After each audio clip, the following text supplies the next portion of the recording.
How's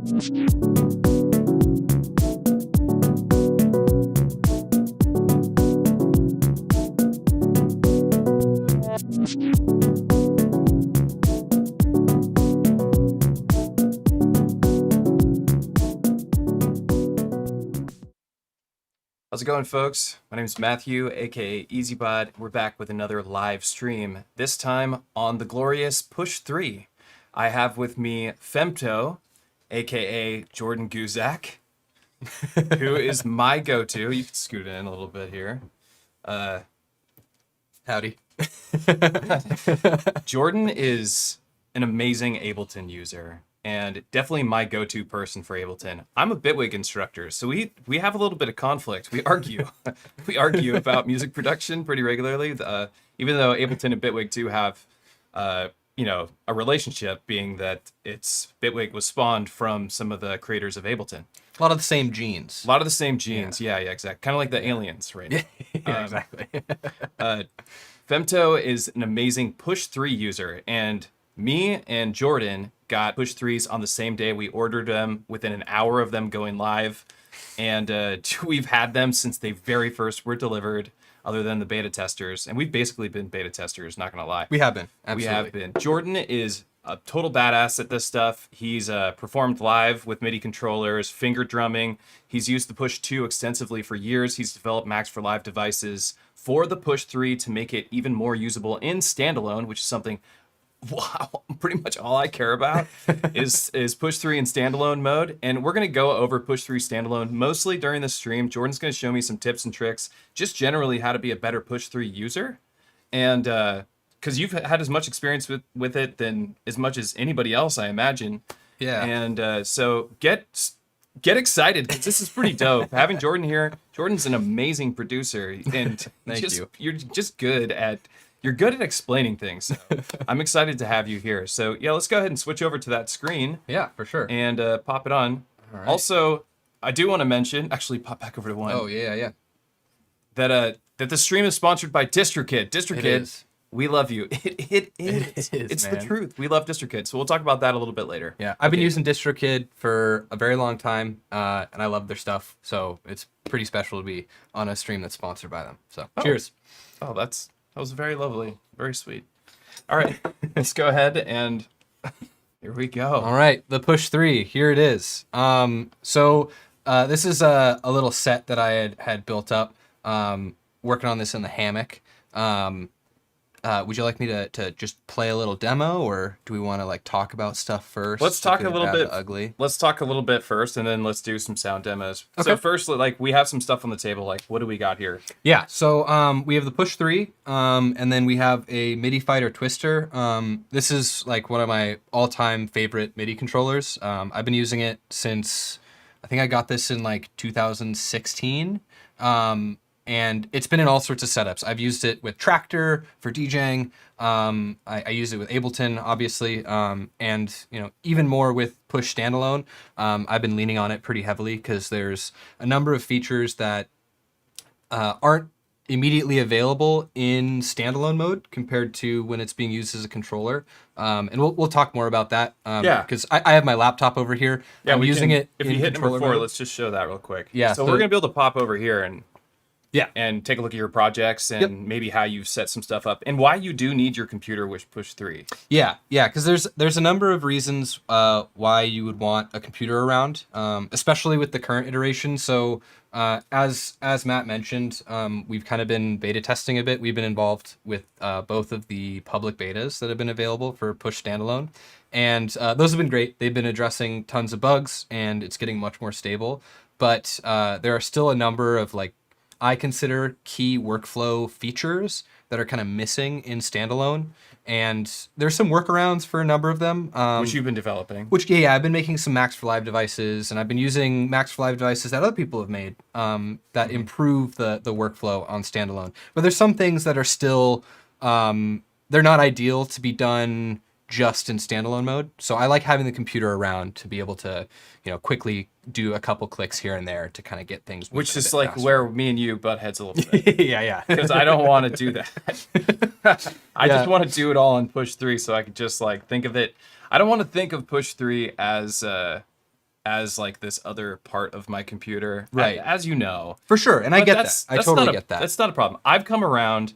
This, all I have is praise for Push 3, honestly, as it has become like the most alluring piece of equipment that I have in my studio. I have, you know, an ungodly amount of Eurorack on a table behind me, and I play with my Push 3 instead of my Eurorack because it's faster, sounds amazing, and I don't have to patch it up. I do love Eurorack, don't get me wrong, but the Push 3 is just an alluring.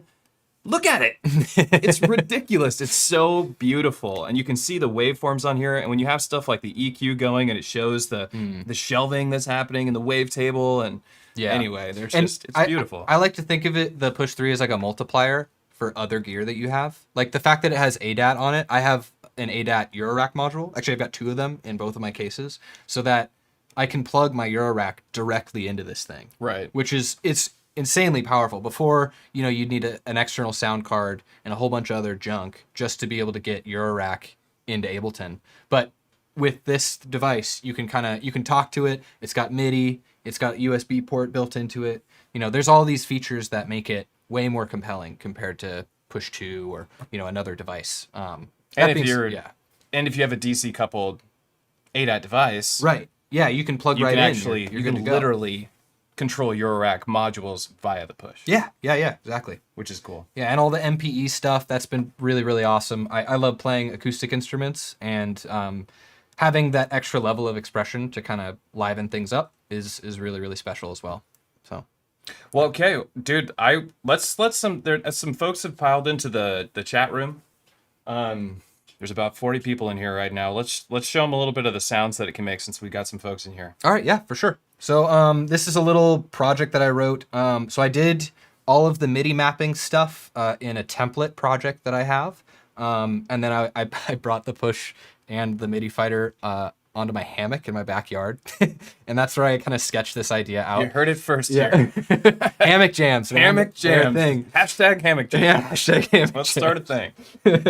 So bear in mind, you know, I did some prep before I got rolling on writing this, but yeah, I can just jump right in here. So here, let's start with this.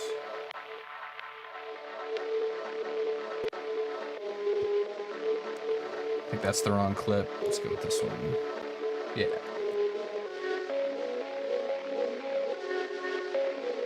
And then just right off the bat, you're like, wow, this sounds better than most of my gear. Yeah.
We got the bubbly right here, man.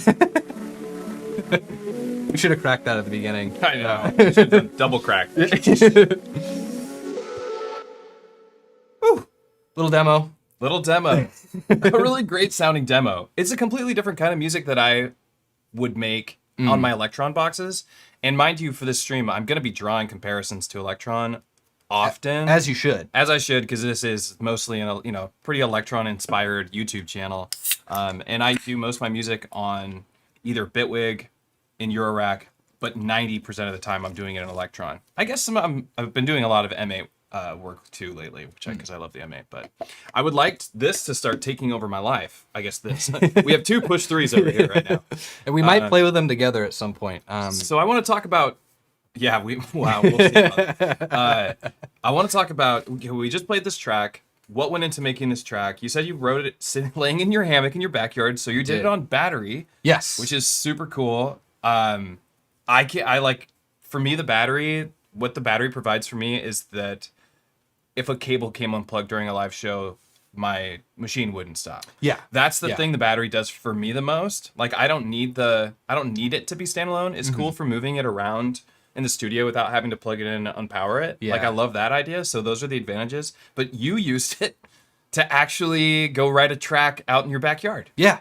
Yeah. The battery's awesome. Of course, like I always would prefer a larger battery. Like there's never a situation where I'm like, hey, I love the fact that it doesn't last super long. You know what I mean? But that being said, like the battery does last a pretty good while on this thing. And, especially if you're just like ideating and jamming and kind of futzing around, like having a time limit can be kind of helpful too, right? It's a little bit of a motivator. I don't want to use this as an excuse for like a bad battery life, but because it's not a bad battery life. It has plenty of battery. I mean, look what it's doing. Yeah, exactly. It's running an entire computer. Yeah. It's a full-on computer inside here. So, for what it's worth, the battery is good. And I put a battery in my Digitact, and I bring that thing. Put a battery in my Octatrack. I put a battery in your Octatrack. Yeah. Yeah. This is for those of you who watch this channel. This is the person who put the battery into my Octatrack, the one with wood end cheeks. Yeah. So I guess another disclaimer. I work with Matt at Modbang. I designed the Electron risers, all the Modbang risers. And we got some other fun stuff that we're cooking up that we're not going to talk about right now. Some synthesizers. Synthesizers. Well, it's okay. So let's talk about this project of yours. Okay. You're sitting on the hammock. Yeah. Let's kind of recreate this hammock experience together. So you're sitting on the hammock. What was the first thing that you did? I hit new set. All right. That one. So you created a new set, and what instrument did you go to first? With this one, actually, I started with a sample, which the kind of chord chops that were in there was from a sample that I'm not going to name because I don't have the rights to use Is it the one you got from me? Yeah. I use that sample all over the place, but I mess with it enough so that it's not recognizable. All right. That's my workaround. I don't suggest doing that. But no, in this case, I had started with a sample and I had put it into simpler. So this is my template project. I'm going to scrap a whole bunch of it just so that we can keep things as simple as possible. Yeah, let's start a project. Let's do a thing. Actually, do you want me to start with my template project or just like a completely blank one?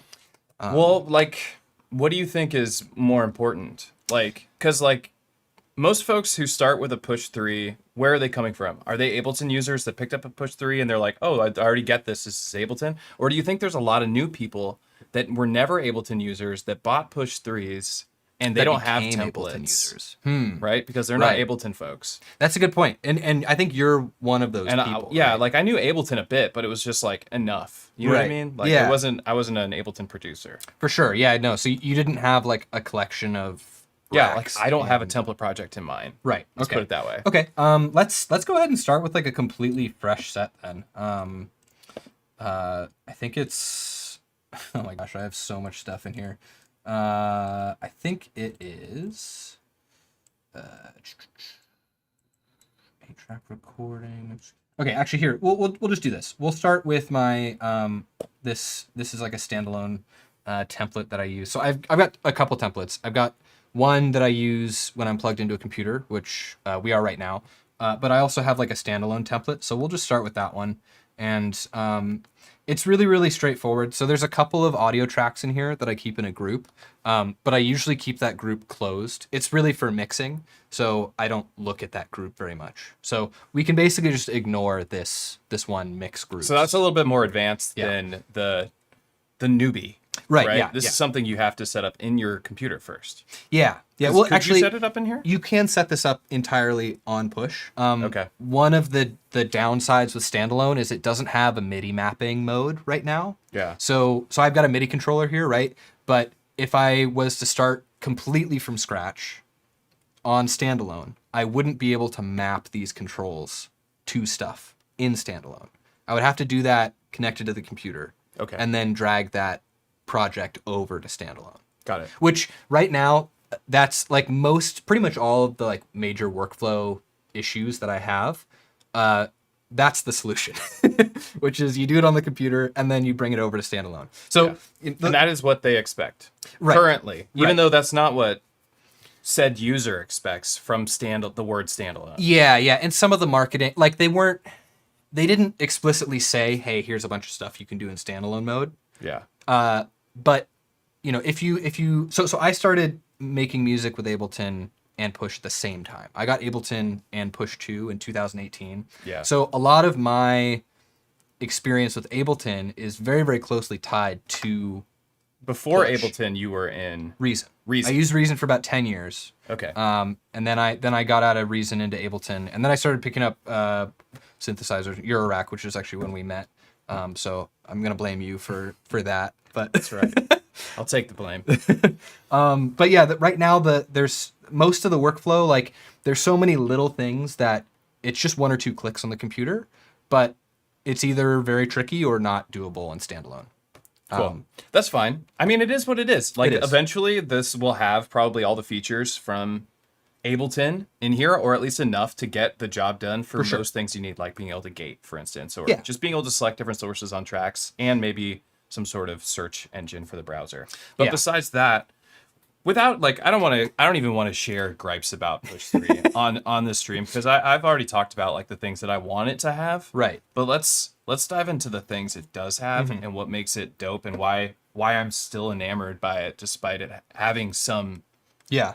Let's keep the Shortcomings. wants to the beta user forum where we can Yeah. blast that at the Push devs and say, hey, please give us me, this. gimme. yeah. Gripe away. Peter's in the chat, of course. No way, Peter. Forget it. another avid Bitwig lover. Well, let's start making some music then. All right, cool. So what would you do first? So step one is to create a few tracks. So let's go ahead and start with a MIDI track because Push, I think, works best with MIDI tracks right now because that's where you can really get to use the pads for playing stuff in. Yeah. With audio tracks, it's a little bit easier to just do things on the computer with Right. audio, Okay. specifically in the arrangement view. And because on Push, we're constrained to just the session view, I prefer to work in MIDI tracks. There are a lot of situations where I will take... So what are the point of audio tracks to you on Push 3 then? resampling. Just for and- resampling. Resampling and... So for freezing a track and bouncing. Yeah. Got it. Yeah. Okay. Yeah. And then from that point, I like to put things back into MIDI. So It's like chopping it into a drum bus. Or yeah, something. putting it into a drum rack or putting it into simpler and then Okay. going from there. So I've created a MIDI track here. Let's go ahead and grab a device. So You have all your stuff organized. yeah, I do not. use the collections pretty extensively. So I have just kind of as like a pretty high level thing here. So the red one is where I put most of my synths. Like, the instrument rack, simpler, drum rack, all that stuff I put here. So it's really, really easy to get to. Orange, I typically put audio effects. And I think this is a sample that made its way in here. It's not supposed to be here. And VSTs and stuff. But again, if it's just standalone, it's just the native devices, which still sound amazing. And then yellow is typically where I put some more utility stuff. So like the tuner, I have a bunch of racks that I've built here that make things a little bit easier. So, for example, the filter high pass. So if I go inside of it, it's just an auto filter and a saturator device. But I've mapped both the frequency cutoff and the on-off state of that device to this frequency knob. So the device, you'll notice that it's gray here, which means that the device is off. But as soon as I start turning this frequency knob, you'll notice it turns on. Okay. Yeah, so this way, like when you have the filter, the cutoff all the way down, it's still processing sound. It's still doing, it still has a cutoff here. But if you disable the device, it's completely neutral. It's like not going to color the sound at all. That's really so I've got one for the high pass filter like this, one for the low pass, and then I've got or something. I have I call them squeeze filters, which it's very, very fancy, but really it's just a low pass and a high pass that both of the cutoff frequencies with one knob kind of meet together at a specific frequency. I call them smile pass. Smile pass. Oh, that's a good one. Well, I didn't get that. I didn't come up with that. Oh, yeah. That's from Make Noise. Oh, they call that, on the Q pass. They call it a smile pass. Right, and it makes sense because it makes a smile. Mm-hmm. Right, the emphasis at the cutoff points. That makes sense. Yeah. So I've got two of them. One that they both meet at like a high frequency. Oh, okay. And one that they meet in the middle. Oh, cool. So like on that track I was playing before, the filter on the percussion was a squeeze filter going to, I think it was like 600 hertz or something. Okay. And then on the synths, it was a similar squeeze, but it was at like 1K or something. Okay. Cool. Yeah. So usually that's where I keep, utilities and kind of more complicated effects that I've built up in here. But let's go ahead and grab an instrument. Should we jump into sampling or should we jump into the synths? Well, I mean, first? where do you start? Like, because I always start at a synthesizer on the push because sound design is my favorite part of push 3. Right. So I'll go into like the MPE stuff because it's like, because I get bedazzled by, doing all this crazy shit. For sure. But, but like somebody who's more seasoned with Ableton and push might have a better idea because I'm still playing. I'm still tinkering. Right. Like I'm jumping through menus like how do I do this? I feel very new to it despite having had it for as long as you. Because I'm not playing with it much. I'm mostly playing with other boxes still because I just keep waiting for updates and whatnot. Yeah. I do feel like it's in a spot right now where it's very playable. Like it's been updated enough that it's got most of the stuff that I need. It's got MIDI now. Yeah. That MIDI clock in. That was the biggest one. MIDI clock in. So now I can actually integrate it in with my Electron gear and use it as like a dope ass multi-timbral super synth, which I haven't done yet. But I'm gonna get to that. Yeah. So, no, you tell me. Where do you want to go? So let's start with the sampler or simpler. Okay. Because I do a similar thing. I like to start with kind of playing some stuff in, and synths are great for that. But the sampler device, if you load in a little one shot, you can get really, really complex sounds out of that as well. Okay. And that's kind of how I use the Digitact a lot. Like if I'm trying to do melodic stuff on there, I usually load in like one shots or like a loop and kind of chop it up that way. Let's do it, man. Show me how it's done. Okay, cool. So we've loaded in a sampler here, or a simpler. There are two sampling devices inside of Ableton. Simpler is the default one. As the name suggests, it's a little simpler to use. Well, simpler. Okay, question. Yeah. For sure. So simpler, and then we have sampler, and sampler is clearly a more robust version of simpler. Yeah. But simpler is what this wants you to use. It is. Yeah. Like it automatically does everything to simpler. Yeah. Despite having way more per step functionality, which is something I really like. Yeah. Actually, this is another kind of frustrating point right now with standalone. There are a lot of devices that don't have all of the parameters visible from push. Right. So, for instance, if we're on simpler, there is a snap feature where actually here we can go ahead and grab a sample and I can kind of show what that means. So I have a lot of sample packs that I've been slowly bringing them over to my user library. For the longest time, I kept my samples in a different folder on my computer, and it was a bit of a nightmare organizing things. But now that I'm on Ableton, I've been putting them pretty much all inside of my user library just for ease of access. So actually, this is we can use. Let's see. I don't know if there's any. Are there any one shots in here? This is from Akil. Oh yeah, in the channel. Yeah, so he just recently came out with a sample pack, and I immediately picked that up. And yeah, this is that sounds real tasty. this is all from him. Let's use Akil stuff. Shout out to Akil. Yeah. I Really, hope I'm pronouncing that right. I have no idea. Yeah, I've only read it on a computer screen. Maybe Aquel? I don't have no idea. I think it's Akil. That's what I say.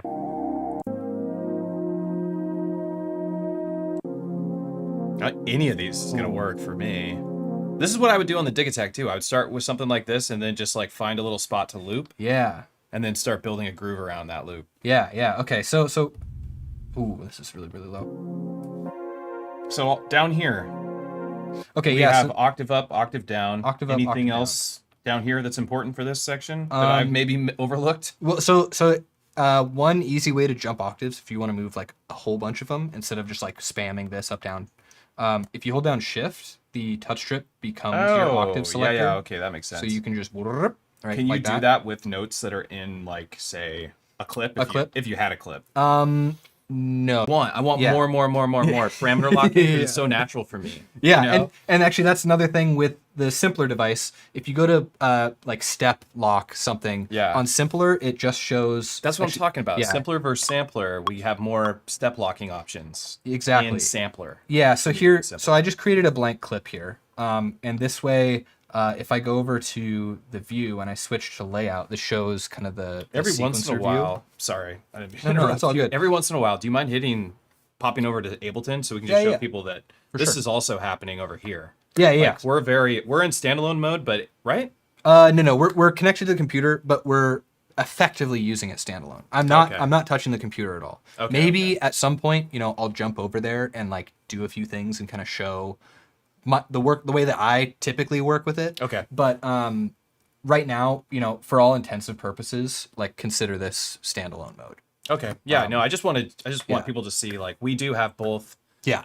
windows available. So if you have a question about like what's happening here in regard to what do I do in Ableton, throw that in the chat because this is important. Because Jordan knows what he's talking about, so you might actually get a good answer as opposed to throwing it in the forum and being lost for like 3 weeks. Yeah, like, getting told to get good and stuff like that. Get that's good. that's always the best. Oh or my like read the God, manual. Yeah. RTFM, yeah. dude, I would rage So helpful. on people on It's that. so helpful. All right, yeah, let's keep going. I'm sorry. No, you're all good. I haven't read the chat yet. I want to make sure that there's no questions already. Yeah, MIDI Fighter Twister, Kinga, thanks very much. That's the one. All the navigation tips I can get. All right, we can give them to you, man. They're not wrong. I mean, you should read the manual, but if you have a question about something and you're asking people, that shouldn't be the answer, in my opinion. No, what's the point of a forum if they say Yeah. read the manual? Yeah, exactly. So for instance, so here if I put a note down, right? Oh wait, let me let me jump back over here. I just put a note down right here in this clip. If I hold the note, when we're in the clip viewer, you can change parameters specifically for that note. If we go over to the device view here with this button, if you hold down a note, you can parameter lock settings to that step. On simpler, for whatever reason, it's only these 4 options at the moment, which is very silly. If we use the sampler device, all of those options, all of the parameters in sampler show up here. So right, you like can lock looping things. modes, Exactly. all that stuff that we want access to. So And another example, if I jump over to that filter rack that I have on this clip, if I hold down this button, all of these parameters, and I can move these right here. Like these aren't mapped to anything. you can see right? a little dot pop in saying Yeah. this has been adjusted on a step. Exactly. And in fact, if we go over to the computer screen, you can see right here that red line. Oh. That is the envelope. So actually, there's this little, right down here, this little envelope section. This is where you can access all sorts of parameters and click through them to add them as automation to a clip. Can you parameter lock multiple steps at once? Ooh, that's a good question. I have not tried that. Let's try. Let's see what happens. So, okay, I've created another note. I'm holding both of them down on push right now. And if I change this, you can. All right, we're learning together. Dope. Calderwood, thank you very much for that question. We're all Sip of bubbly to you. we're all learning Calderwood. something here. Awesome. Okay, that's really great. I didn't know that, so thank you for bringing that up. Yeah. Okay. So What is this view? so with this layout button right here, if you're in the note mode, This is the view I use. yeah, the most. you like this like kind of split. What's kind of makes me think this here's like what I see in. This is like the electron view to me, or this is just a sequencer view. Yeah. The other view I understand is too, but I don't get it like I get this one. I can be like, push this, I can hold this down, hit that note, and like I can do adjustments and place notes at the same time Yeah. and use octave up, octave down. You like the other view. Yeah, I like the funny thing is I don't use this sequencer view very much. Well, then If what I'm, are we doing? I'm using this just to like to show kind of like how you can use the sequencer with the simpler device. What is this view? And is This is the melodic sequencer. So if we press this again, it shows you what mode it yeah, is. I guess So I this should is just read that. melodic 64 notes, melodic sequencer. so is this the 64 notes on here somewhere? Like what's going on? So this is 32 notes and sequencer, and then this is 64 notes, And this is just sequencer. and this is just sequencer. So So the brightest row is the root note, and then it and then goes it's up. then it goes up. and these are the notes across Yep. here. And you can use this to then move. You Got can it. see what range. I of, honestly of I notes haven't even played in this page even one time. Oh, really? Because Okay. I was like using the other two because I knew them immediately. Yeah, Like, the other they two were very feel obvious. They intuit better. Yeah, this they're one very is intuitive. not very clear what's going But this was I guess this is more like the deluge on. sequencer. Okay, I don't. Or I the haven't used polyend Deluge. play sequencer. Okay. Right? Where it's just a grid of lines and you put in notes here and it will just like, can I put notes in? Yeah. So if I just went like this would make a chord, right? it should better. And then it would go doodle. So this is more like the okay, cool. So like the deluge. Got it. I actually do like that. Yeah, it's a cool view. So the other thing is, this view is also dependent on what mode Simpler is in. Can you try the freeze track that you record by holding shift and pressing the tracks down? Yes. Yep. Yeah. That totally works as well. There's a whole bunch of really great ways to take a frozen bit of audio or a loop and turn it into other MIDI devices. But the way that I use Simpler the most, if I have a pad like this, is Calderwood says you guys are getting audio dropouts occasionally. audio dropouts.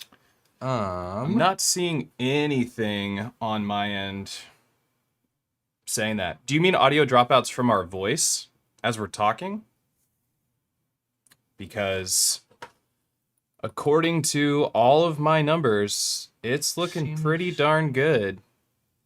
Audio seemes fine to you. Okay, no one else is experiencing it. No All right. drops here. Awesome. Okay. Good to hear. What the heck? Toby, did Toby say that? No. No, somebody else did. Well, All right, sorry, Toby, I point threw you under the finger bus. at Toby. All right. So depending on the mode that Simpler's in, this view will look different. Or sorry, the note view will look different. So this is the classic mode where it's chromatic, and you can play chords. If you go over, yeah. If you go over to one shot, then it'll only play one. Yeah. Cool. Which is probably where we want to be It might be with this one. Another one might be slicing. Okay. So this does it's changed it into kind of more of a why is this playing? Why is this making noise here? Let's there we go. While we're talking about slicing, just this popped in my head. This is what I do. I apologize for all the push 3 folks who are just like, tell me more push 3. And I'm over here like, hey, what about that? It's just going to keep happening the whole time. So forgive me. This is where This is where I've gotten to on push 3. So like we're kind of at mat level right now. I've been playing in Simpler, playing with push 3. trying to do like play with almond breaks. Oh, yeah. Okay. And I discovered that the way I thought I could do manual sampling, like I do manual slicing, more like the Octatrack does, where you can offset the start and the end and just like move that around. But that's Right. not the case. Yeah. The case is it's more like the 404. Yeah, where you're setting like individual markers. Yeah, you let the sample play and then you just go bop, bop. You just keep snagging, right? That is one way to do it. You can also like draw them in manually. So Because I'm having trouble with that part. I'd love to know. yeah, so right now we're in transient mode. It's going to try and detect like transients in your sample. So if you have an almond break, this is a really great mode. Or if you have a drum break in general and you want like individual hits, this is a pretty good way to do it. You can just turn the sensitivity down until you are getting just the transients that you want to be getting. And then you have all of your bits good to go there. Another option is to do it beat mode. This is just like quantized lengths relative to your tempo. And then region, this is kind of similar to beat mode. This is region is like dig attacked slice exactly. mode. Yeah, exactly. Yeah, region is the grid slice mode on dig attacked. And then manual. So Manual is where it's at, right? yeah. To me, like I want manual slicing. That's like It's a pretty cool way to do it. So one way is if you hit play, when you hit the next pad, it will drop a marker there. yeah. And that way you can do things like that. That's the 404 way. Yeah. Now, if you hold one of these, you can scoot the nudge around. So this way you can kind of reset where that one goes. I didn't realize that. Yeah, and then you can drop another one. So now, Okay, so if I'm not on pad slicing mode and I'm in manual, if you're on manual mode, we're in manual mode. We have pad slicing turned on. here, sorry, 1 second. This is currently set to trigger. I'm going to set this to gate so that it only plays as long as I hold it. Because it's kind of annoying for it to just like run on forever. I totally get that. Okay, sorry. You were saying, so we're in Okay. slicing mode. We're in slicing manual. mode. I don't want to do the thing. I don't want to do the 404 style where I'm like throwing slices down. What if I just want to add a slice? Just want to add a slice. Yeah, so you just press, the next spot. Actually, wait a second. This is what I'm talking about. Okay, so yeah. I'm trying to figure out like So you have to play the previous one for it to start dropping another slice, which is a little silly. well, that's because pad slicing's on. We turn it off. Oh, yeah. Okay, wait a second. So that's where pad slicing basically enables you to start dropping more slices down. Okay, so it has if you, to be on. Yeah, if you turn it off, then you So aren't this- gonna put more down. Okay, so this answer for anybody who wants to know, does it work like the Octatrack slicing? The answer is no. No. It just straight up does. It just does. So I can't just go add new slice, do it. I have to go through this process. Right, but Okay. there are other ways, like just high level, there are other ways to achieve the same thing. So with the Octatrack, because you have 8 Like tracks, a grid or something? well, with the Octatrack, because you have 8 tracks, you're trying to get the most out of each individual track, and slicing that way gives you the most flexibility per track. But because we're in Ableton and we, in theory, have unlimited number of tracks, the way to do it here is it might just be to make another track that has a separate set of samples on it and chop them elsewhere. So you can layer things together that way. Okay. And then if you put them in a group, you can have the group collapsed and you can just have basically one row of clips that jumps between all of them. Okay. So there are other workarounds, but fundamentally it's not the Octatrack workflow, which is for somebody like you who's like super comfortable with the Octatrack, it might be a bit Or of just a head with scratcher. I'm just comfortable with the limitations that come in smaller hardware boxes. Right. So it's like doesn't have to be Octatrack comparison. It's just I think the Octatrack has got the best slicing of anything, honestly. Right. I find the slicing, well, I guess maybe once I'm in Bitwig or Ableton is fine in the computer, but I have a harder time with both of those Bitwig standalone devices, not standalone, but Bitwig MIDI controllers that can do stuff like that. I struggle with the same problems. Yeah. And same with the push. This does just fine. I'm okay with Yeah. this mode. It's just something to get used to. For sure. But and yeah. Also, again, because we're using push and we're like kind of stuck in the session view world, if you go into the arrangement view, the ability to cut clips and rearrange things and reverse stuff, it's more flexible than the Octatrack is in the arrangement view, but that requires a keyboard and mouse. Right, Same with Bitwig, right? Like really any DAW, the arrangement view is going to be a more I flexible... love arrangement view. If I'm working on the computer, I don't work in clips. I'm working in arrangement view. Right. It's like arrangement view is badass. If we could get arrangement view on here, which I think they could do. I think they could as well. And actually, there's a way that you can record to the arrangement view. Right. From push. Even in standalone. Even in standalone. Yeah. But you can't see what the arrangement is, and you can't edit any or delete it after the fact. So you like if you want to record a performance, you can record it to the arrangement mode in standalone, but you don't. You have to go put it on the computer to be able to like edit it or see what's going on. Right. But that's okay. So Yeah, say which is you had totally a fine. performance, you're like, performance is dope. Yeah. I like what I did. Yeah. I have that performance. It recorded to Arranger. Yeah. And then you can go into Ableton and go put the bells and whistles on and do all the stuff that you would do in there and like use like Andrew Wong's new baby audio Yeah, or like thing, which is absolutely dope, by the way. yeah, it's super cool. I haven't played with it yet, but I love that concept. Yeah, and you know if you launched a clip at the wrong time, you can go back after the fact and non-destructively fix that, which is pretty powerful. Yeah. Okay, so we have this sound. I didn't really put any like thought into let's put some thought into putting it. these guys here. So we have all the time in the world. Let's go ahead and do region, because there's kind of some movement around here that I'm hearing some not zero crossing situations. Yeah. What do you do about that usually?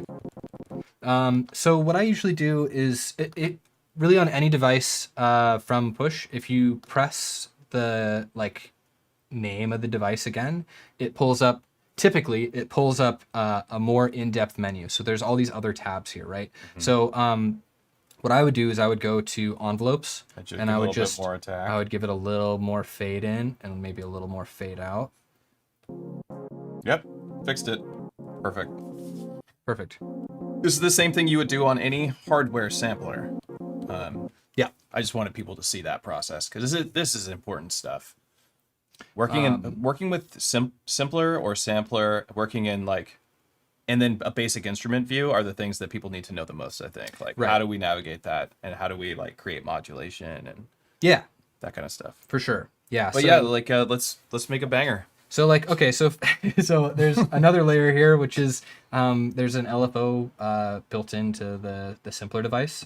So I'll just set this to go to volume and we can kind of get an idea for what that sounds like.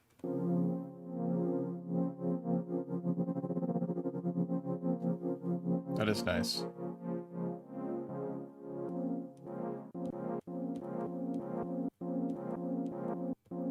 So it's one chord the whole time. And when we're in this chopping mode, we don't have the ability to change pitch. But once we get it into a clip, that won't be a problem. Or even once we have it on in the sequencer. Yeah, so we can put it into the sequencer and there's a couple cool things you can do. So we could bounce it down to audio and then pitch adjust the audio and then consolidate all of that to a new clip. We definitely want to see that process at some point here. Yeah, for sure. So another thing, actually, I think if we want to, let's jump over to this one-shot mode so that we can adjust the pitch here. And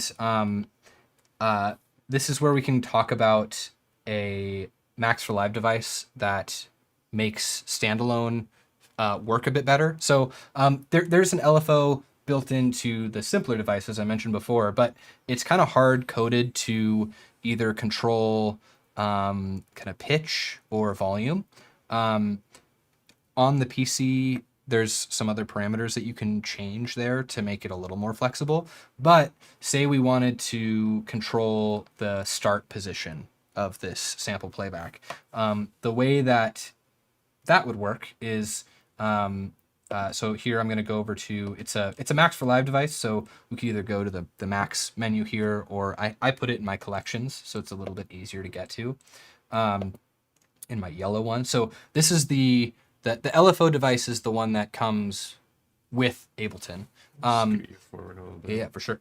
Try and get you more in the shot. There we go. That's better. There are a few problems with, or really there's one problem with this, and I'm going to jump over to the computer screen just Sure. to kind of explain this a little better. So if I put this LFO device here, so here you can see there's a way to map this to other parameters. So if we click this button here and we select any other parameter, I'm going to select the frequency cutoff. You'll see that it's now moving the frequency knob relative to this LFO. And you can adjust the rate and skew and offset and all sorts of wonderful And this stuff. is the Max for Live LFO, or is this the standard LFO device? It's a Max for Live device, but it comes with Suite. Okay, So so it's this is the one that doesn't work in standalone. exactly Natively currently. natively. Yeah. So well, sort of. So you can see right here there are some parameters that do show up. But not the destination. And not the destination. So if we jump back over to the computer, this little drop down right here, you can actually set up to 8 destinations for this one LFO device. So you can have it control a whole bunch of other stuff, Right. and then control them all just from one LFO. It's really, really convenient. What I'm going to do is I'm going to delete this device. So on push, I'm just going to hit delete and then select it, and then I'm going to go back to my collections here. We're still looking at. Oh, sorry. Yeah. So here, this really, really awesome creator over on Gumroad named Elisabeth Homeland, they make all sorts of really, really cool Max for Live devices. One of them they made is LFO for push. And what this does is it's literally the same thing. If we look at the computer again, it's the exact same device. But what they did is they added some push UI stuff for setting the destination. So one of the updates here is they added this visualizer, so you can actually see what the LFO is doing from the push screen. And all of this works in standalone as well, which is super awesome. That's why this is super. That's why awesome. this is super awesome. Yeah, I mean, it's super awesome. It's an LFO. It's like, okay, it's LFO, but like, it's an LFO that works. yeah, exactly. So if we open this thing up again, we'll notice that there's these other destinations right here. And there's all 8 destinations are configurable from push UI. So if we click this guy right here, we're going to set map mode. And now if we go over to this device, we can grab any parameter here, and you'll notice that any mappable parameter, you'll notice that the value is starting to move relative to this LFO. So now I need to get that on my push 3. Yeah. Everybody needs to get this on their push 3. Like, yeah, it's a immediately. free device. Yeah. Actually, if anybody in chat like has their Gumroad, please drop that link because it's awesome. I can probably get it. What is the? Elisabeth Homeland is their name. If you just look up like Elisabeth Home, I think it's with an S instead of a Z. Yeah. Dang it. Elisabeth Homeland's LFO device. And their Gumroad, like, used Ableton for a few years back in the day, but never used push only. Nice, yeah. APC40 is a really cool device. I had that for a bit. Machine's awesome. Dynasty Digitact plug in with each DT track auxiliary inputs. Clever or whatever forever. Do you mean like with Overbridge? Because I got a Digitact only because it had Overbridge. Because I love, like, for me, Ableton is kind of the brains of everything. So all of my hardware runs into it, and being able to multi-track things and then, after the fact, go back and edit stuff and EQ and do all the fun DAW things is like super important. So someday I'll bring that over with push. There we go. We got it. Nice. There we go. Thank you very much. Yeah. They make awesome devices, and this LFO device in particular is the best. Could Jordan talk a bit about his experience of importing devices, VSTs, packs, samples, etc. Quick tips. Yeah. So to get new packs on here, it's a bit of a process. Let's see if I remember how to do this. So you go to the packs menu. There's a special way to get to the packs view. I think you have to go to this button over here. Yeah, packs. Actually, Matt, do you remember how to download packs? I mean, when you're in standalone mode, it just lets you download them off the internet. But Right. also, that's a really great question. I would love to get back to it, but I really want to get, if we could get some for sure. music cracking on here. No, totally. I forgot that I'm not in standalone mode. In standalone mode, there's a way to add packs directly on here. They install one at a time. It's kind of annoying. But since they're plugged into my computer, it does everything through my laptop. Okay, so I said I wanted to add some movement here, and unfortunately, I don't think the start position is a mappable parameter. But we can try and find another way to do this. Actually, here, this is how we can do this. If we put this into classic mode, the start position right here, this is going to be MIDI mappable. And I'm going to turn the voices are set, by default sets to 6, so you can play like multiple at the same time.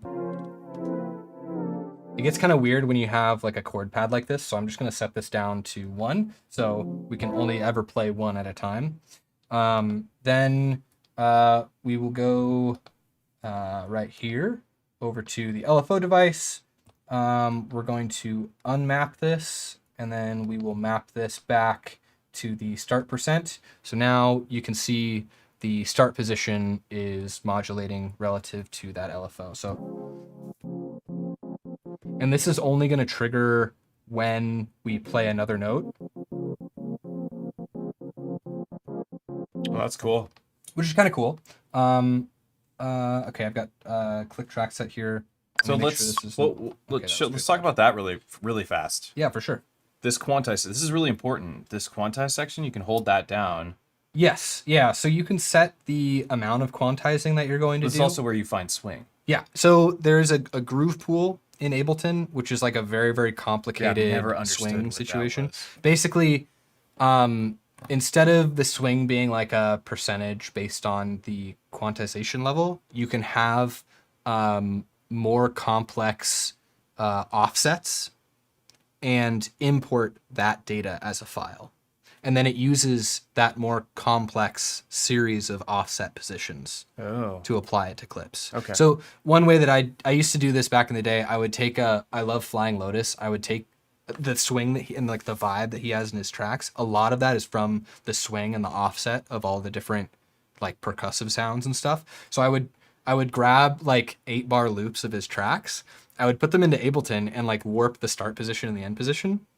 And there's a way that you can extract grooves from a clip. Oh. So then I would have these groove files, and then after the fact, for my song, I could go in and put that into the groove pool and then apply that to performances that I had done or audio clips and stuff. Whack. Which is super crazy. That sounds like it's hard for me to even conceptualize. And that's something that's like not even visible on standalone. So we're not going to talk about that right now, but know that that is possible. That's crazy. Oh yeah. I've wondered what that was. Thanks for that explanation. It would be really, really cool if they add that at some point. I don't know if they will.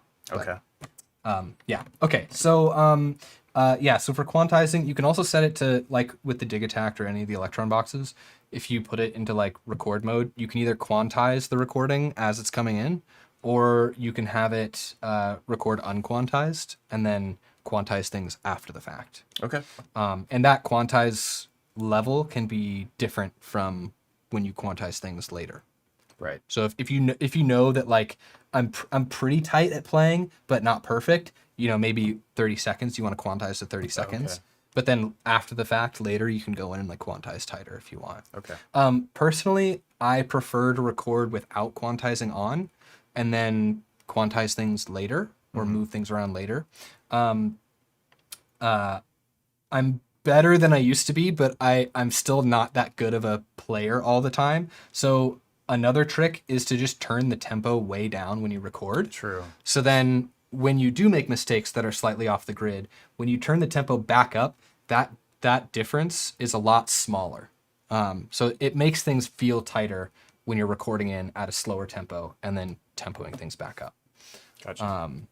I just want to check the chat really quick. Would we connect any USB-C display to push 3 in standalone mode, have a full Ableton display? That would be awesome. That's it. Navi, if you're in the beta, the Ableton beta like feedback system, please submit that. I will go check later tonight, and if that's there, I'm gonna upvote it. If it's not there, I'm gonna add it in. I'll give you credit for that one. But that would be an amazing feature. That would be really, really cool.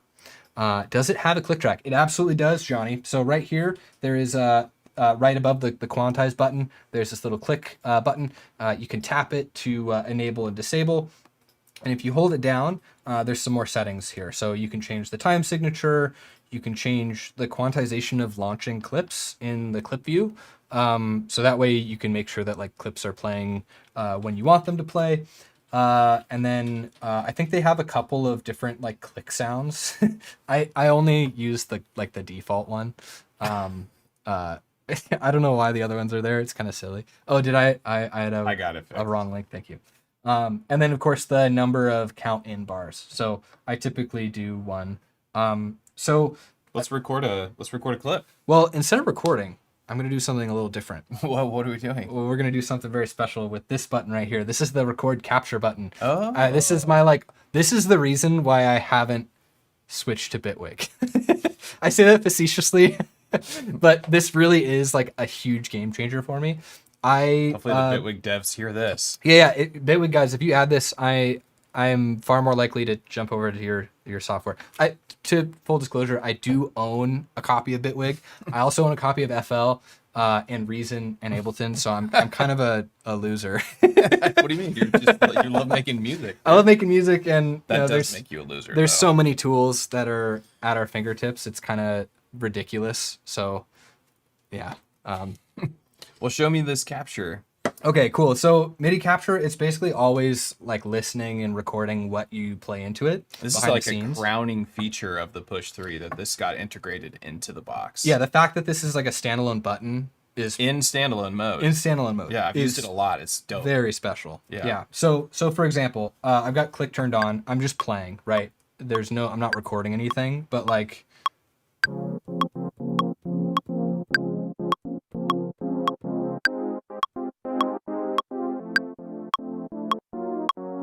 Right? Just played some stuff. If I hit this button, all of a sudden it is recorded the performance into a clip.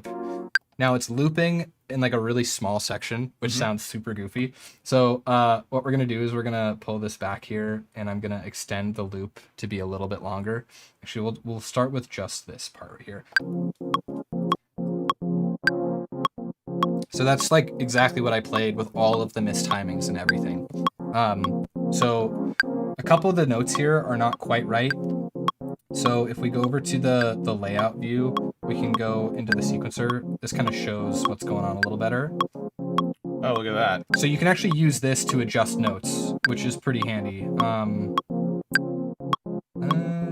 going on here? So one way is to like tap individual notes and nudge them around. I think it got mad because I moved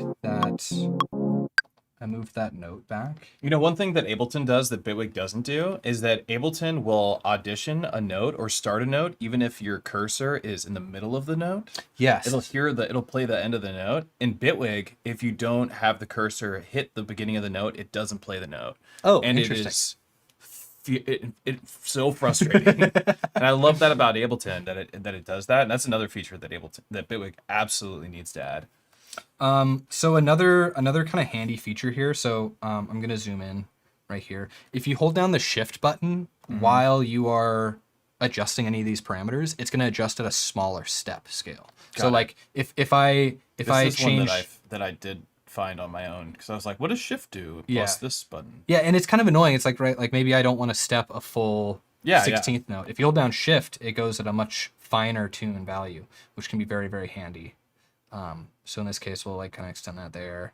Let's see, are there any other like big standout notes that are I mean, you off? could This just hit one's the off a little quantize bit. button, right? Yeah, and the other thing is like, if things are close enough, you don't even need to quantize the entire 100%, right? So like let's select all, and I'll quantize like. I don't even know about the select all button. Oh yeah, okay, yeah, that's the best. important. Yeah, I set it to 45%, and now when I tap this, it quantizes everything to 45%. Okay. So now it's just even a little bit tighter.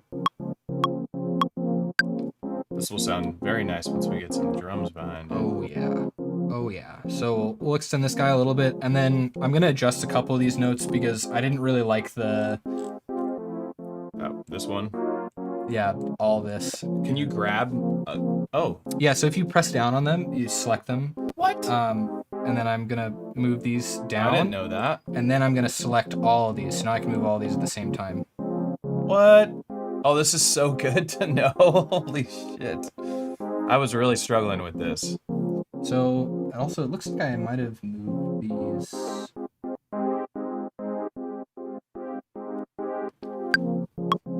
Make sure that I've got this on time.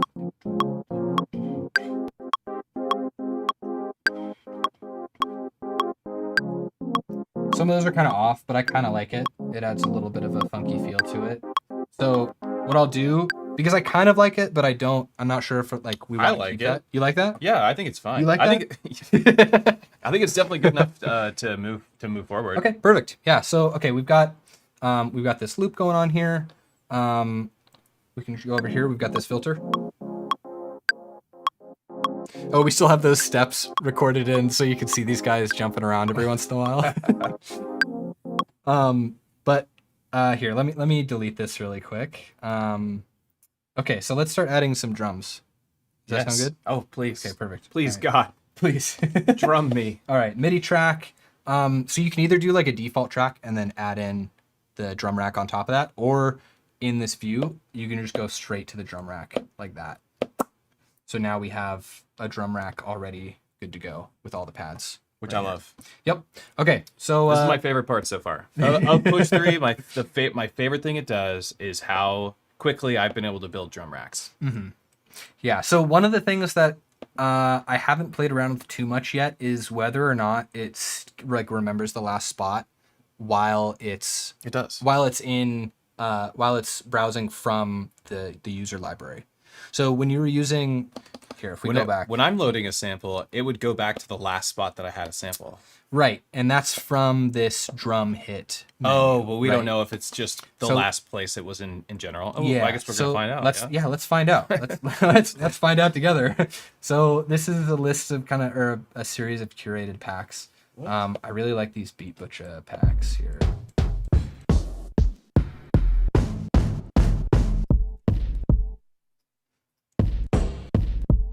That one's kind of nice.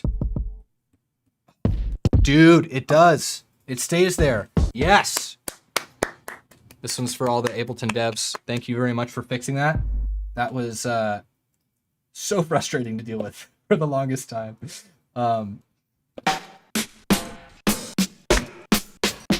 Actually, I've got an idea. I am going to go to the restroom. I'm going to have you build us a little set of sounds. All right. Sound good? Yeah, let's do it. Cool. I'll be right back. Taking over, guys. Push 3, Lord. Okay. So we got this kick. Jordan would definitely have a better idea what to do with his sounds, but so what I do like about it is that I can grab a sound and then we're good with that sound. I got to make sure that you're selected. So this is what's a little confusing sometimes with the drum rack is that if you're selected here and you hit the recycle button, which is to grab a new sound and it's a replace button. You'd need to make sure that you're selected on this section right here, not simpler, not drum rack, but this, and this is representative of the space that you're in on your Push 3. So we already have a sound here, so we can go to the next spot, and now it says C#1, which represents the note value that would be here. Hit this button, and now we can grab another sound. I think he has preview turned off. Let me go.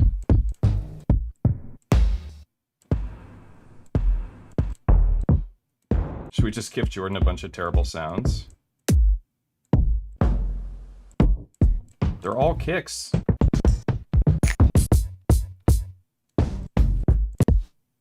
I like that kick. Let's go here. And then let's get out of this view. Hats.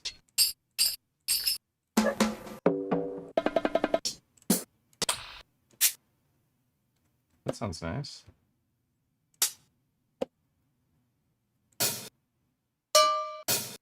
Give him an open hat. Let's get some I think Jordan likes to use snares. I like clicks and claps and that kind of stuff. Oh, that's nice.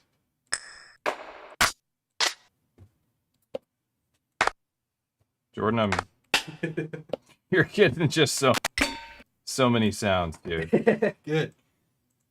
All right, you take over. You can see what I probably should have given you a little breakdown of my sample organization, but No, it was. I mean, it all made sense. Just nice. Oh, dude, these sound great.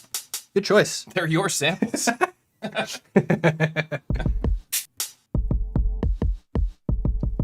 Okay. Cool. All right, let's start building up a groove. So, I personally really like to just play stuff in. Actually, I should check. Do we have any other questions going on here? Please play Careless Whisper on the MP pads. I wish I knew how to play that. I don't. It might be a patch, but Oh, is it a patch? it's all. Maybe we can get back to that. Let's keep going with our track. Okay. You don't have to use my samples. Like, feel free to switch No, I them like out it. or Here, whatever. let's.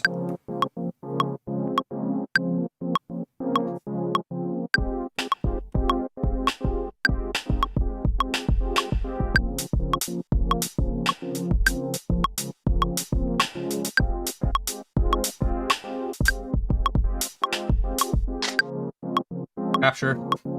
Damn. Can we see this little? Yeah. There's a little bit of goofiness in there. But you can fix that. We can. Can you offset all the notes at the same time? Like zip, like Yeah. scoot them around? Yeah. Select all of them and then just nudge the whole thing. Oh, Yeah, it's pretty nutty. Here. lovely. Absolutely lovely.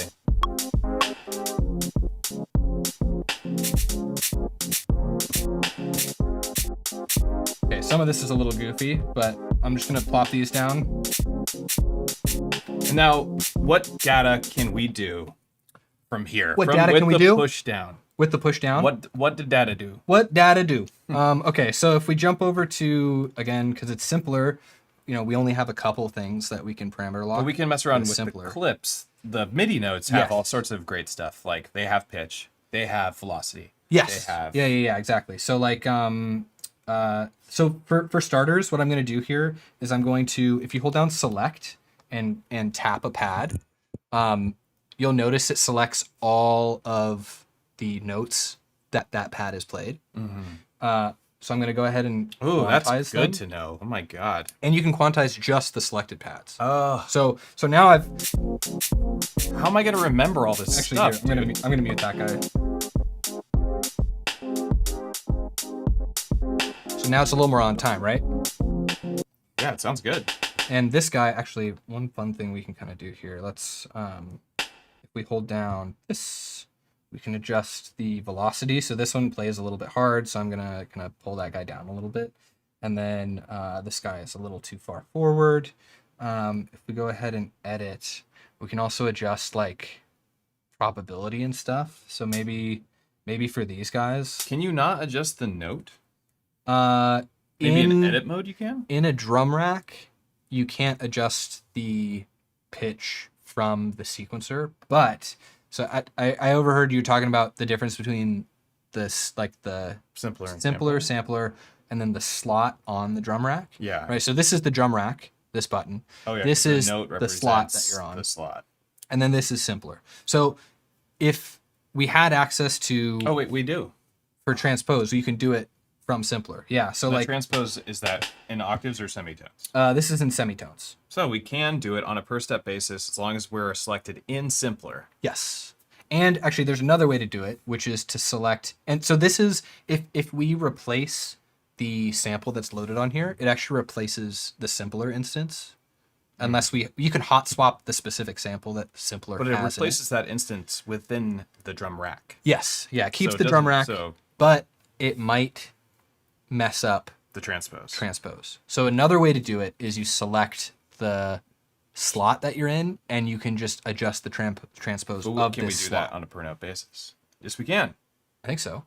Well, it's letting you hold the button down. Let's see if this one's different. Yeah. Yeah.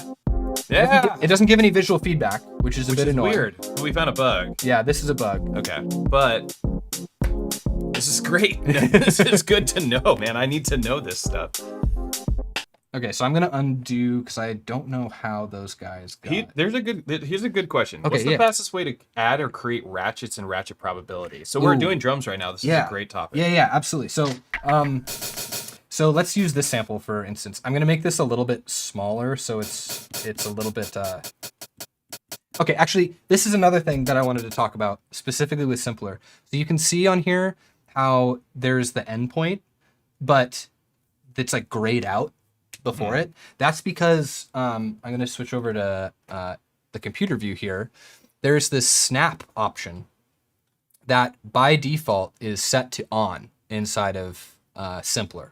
And if we turn this off, you'll notice that it is now extended that to the actual endpoint. So what this is doing is it's trying to create like a zero crossing point for the end, but it looks for transients like before that end position, and it uses that to like set an earlier cutoff. Trying to be intelligent. It's trying to be smart.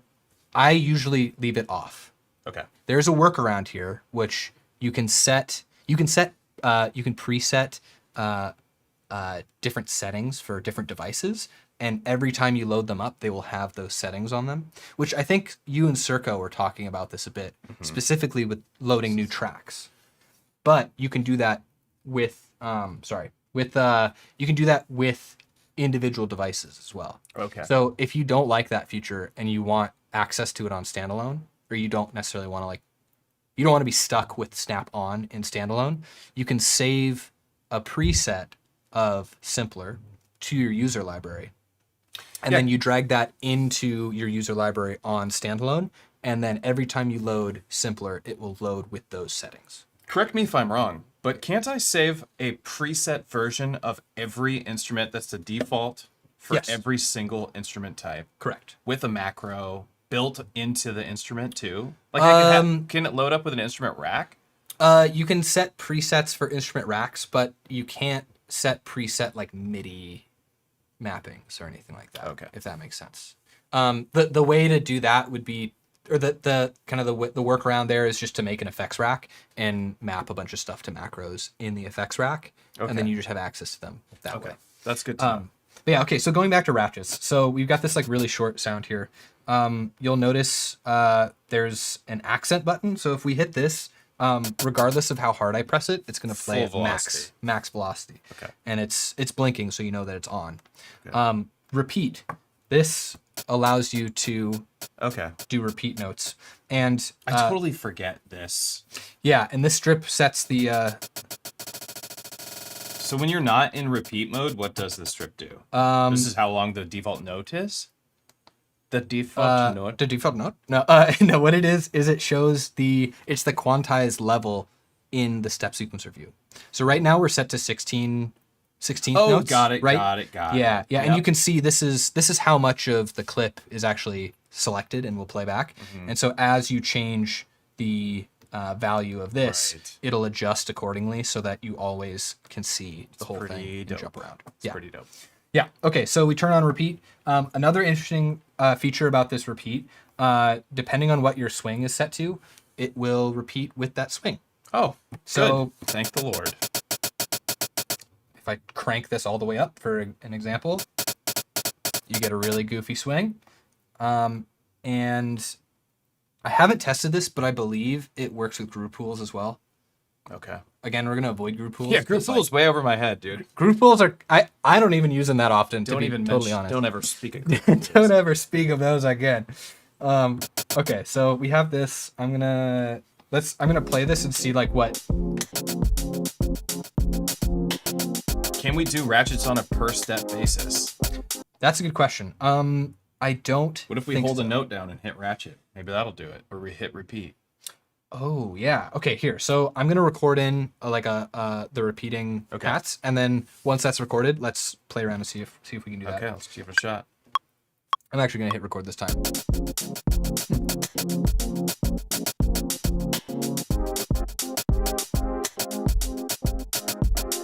And the cool thing is, like, when you're recording in this repeat mode, you can see that it's doing a bunch of different velocities. Like, it's gonna react to however hard you're pressing it. Yeah. So you can play it a little more. Okay. With the repeat mode. Which I like. I like that. Yeah. I noticed that there was like You know, Yeah. it had some life to it. You didn't necessarily need an LFO because you are that LFO, right? You're Yeah. the modulation. I am the LFO. Remember that. I am the law. I am the law. And you can also do kind of some fun things here with the panning. So like there's this spread option that like kind of like spreads some of the frequencies out a little bit. So, and then you can also do like random panning. Oh, tasty. That's cool. That's built in there. I didn't know that was built in. Yeah. I would use that all the time. I'm going to turn on the filter because something that I do very often is when I want a percussive element to like be there but not be like the brightest, hottest thing in the mix, I'll just put on like a very, very subtle filter.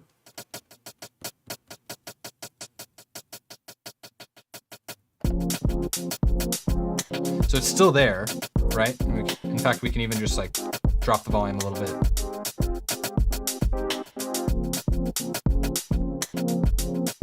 Something happened to that snare. You don't like it anymore? Sorry. I had mapped this up to transpose an octave, so I'm going to turn that back. Whoops. What did I do? What did I do? There we go.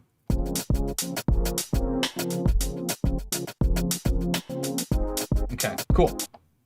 So now we've got kind of some drums here. What about this ratchet thing we were going to What about this? Oh, yeah. Right. Thank you.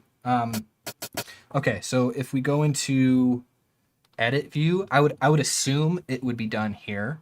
If we hold down a step and tap repeat, nothing. it looks like, oh. Did it do something? No, it's just highlighting both of these pads. All right. I don't think, unfortunately, I don't think you can like draw in ratchets like that. Now there's a workaround, which is you're in edit mode here and you just crank up the resolution. So let me get out of repeat mode.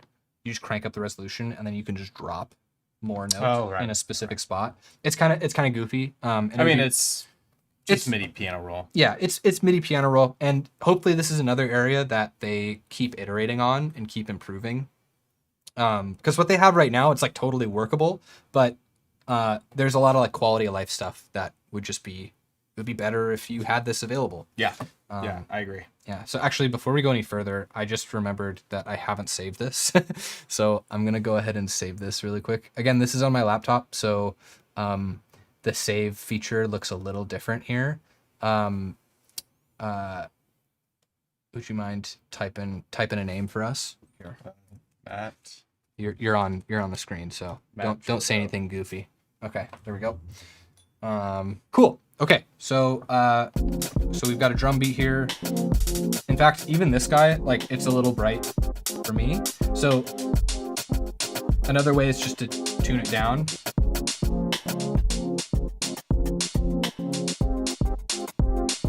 Yeah, that sounds good. There we go. Okay, cool.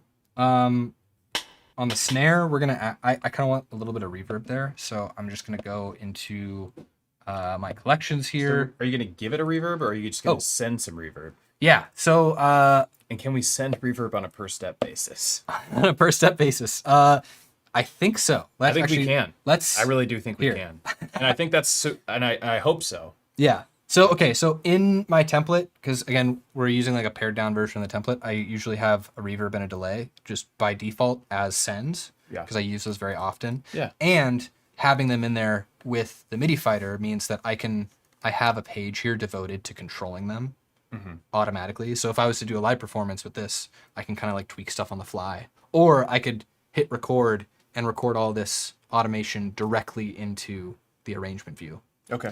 Makes it kind of more fun to play stuff in. Yeah. It does sound fun. Okay, so let's hold a step here. And yeah, here we go. That's what I'm talking about. Cool. Yeah. Make sure this guy's you gotta turn that we're using a convolution. Big words. Involve.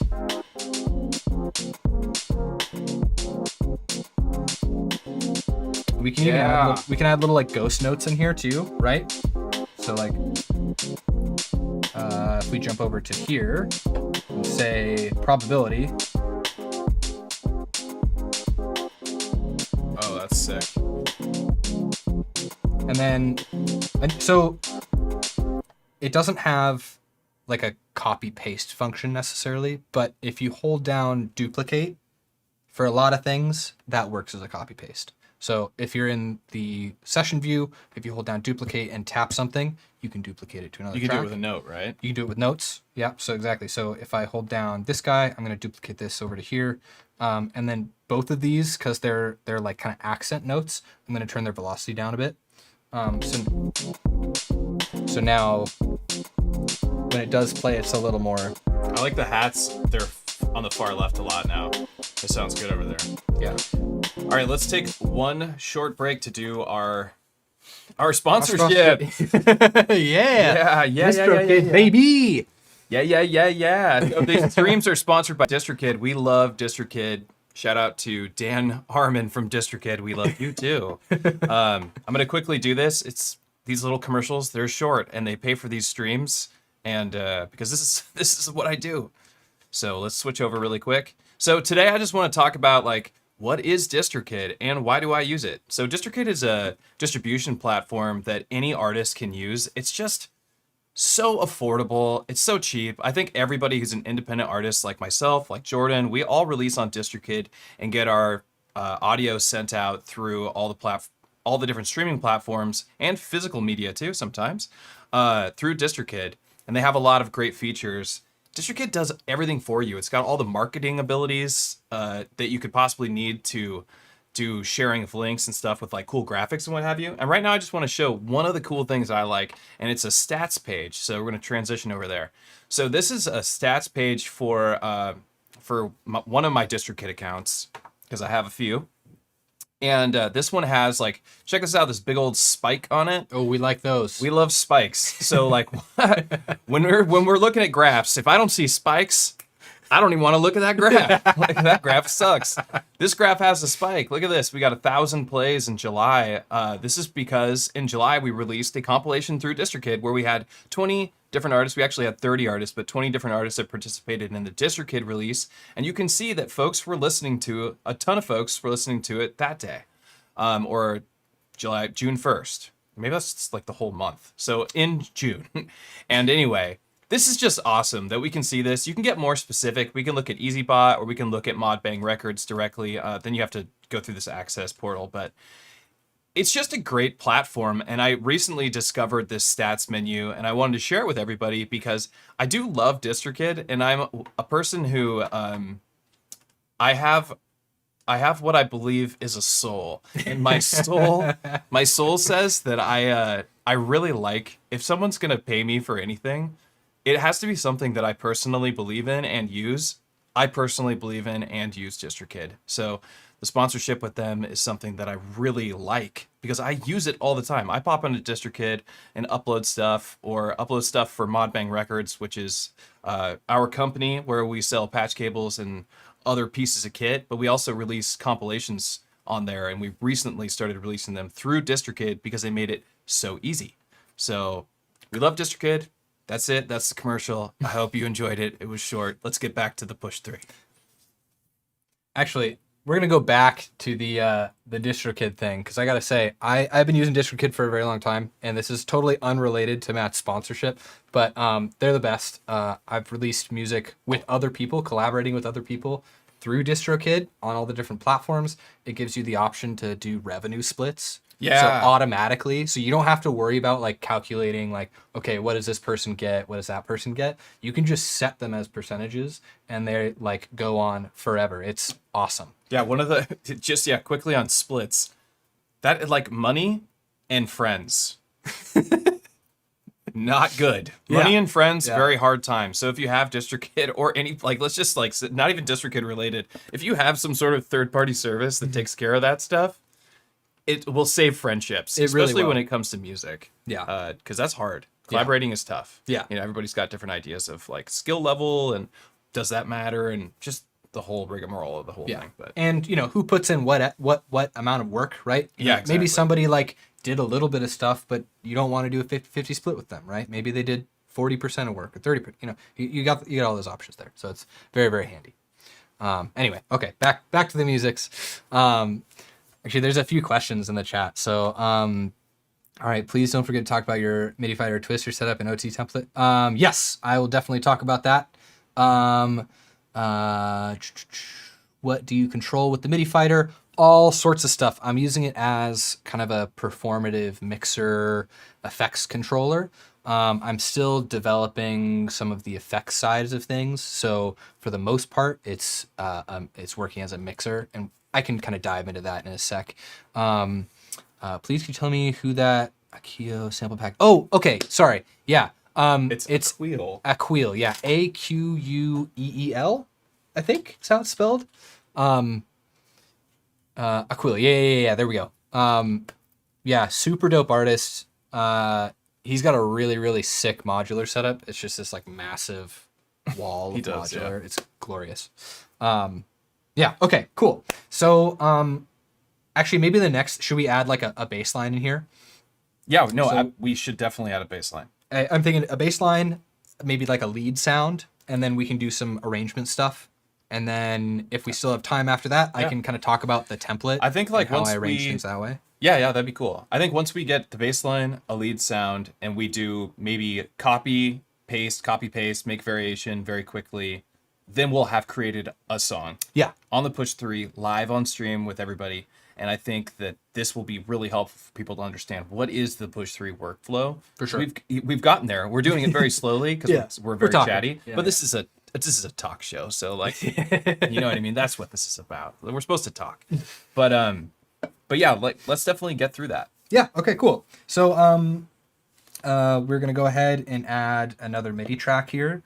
We're gonna go to There's a couple ways to do this. We could either do it with a synth or with a sample.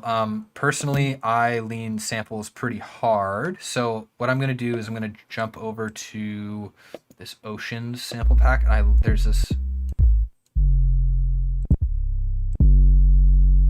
I think it's this one. Yeah, the A tuned one. I like this one a lot. Okay, so I know that this sample is tuned to A because it says it's tuned to A. If you don't know, there is a device, tuner device. Here's another, if any Ableton devs are watching, here's another little bit of feedback, a little feature request I would like. If there's a tuner on the track, I would love it if that could be on the screen, but off to the side somewhere. Because right now in standalone mode, right, I can play all the different notes here. But if I want to actually go adjust the tune, I have to jump over to the simpler device and then go to global and transpose or detune here. But if I need to check, I'm constantly jumping back and forth between the tuner and the sampler. So what would you like them to do? I would like the tuner to be visible off to the side. So maybe the tuner needs to be just in everything. Maybe that might be the solution. But some setup where maybe like a split view for devices, so you can see like a couple of controls for each device. Yeah, like at the same time. Yeah, I could see that. You know what I mean? Split view. I wonder how their CPU would handle that though. I think it would be fine because it's just a UI thing, right? It would be like think of it as like these four knobs and buttons visible for one device, and then these four for the other device. Okay, that's a really good I don't know how that would be implemented, but that's just something that would make life a little bit easier, especially if you're trying to tune samples a lot. But because we have the computer open, I can just go look at the screen right here, boom, and I can see that is not quite a C. So we're going to go ahead and bring that down a little more. There we go. Perfect. Okay, cool. I don't know what key this sample's in. So we got to do this again. So we're going to, it doesn't show the full length of the sample, which is kind of annoying. C. It says it right here, B flat minor. Oh, B flat minor. Okay.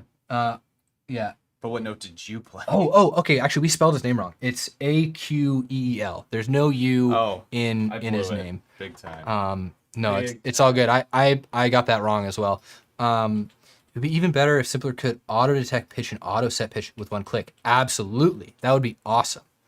How about using different Macs for live sequencers? I haven't played too much with the like other sequencers outside of what is built in to push.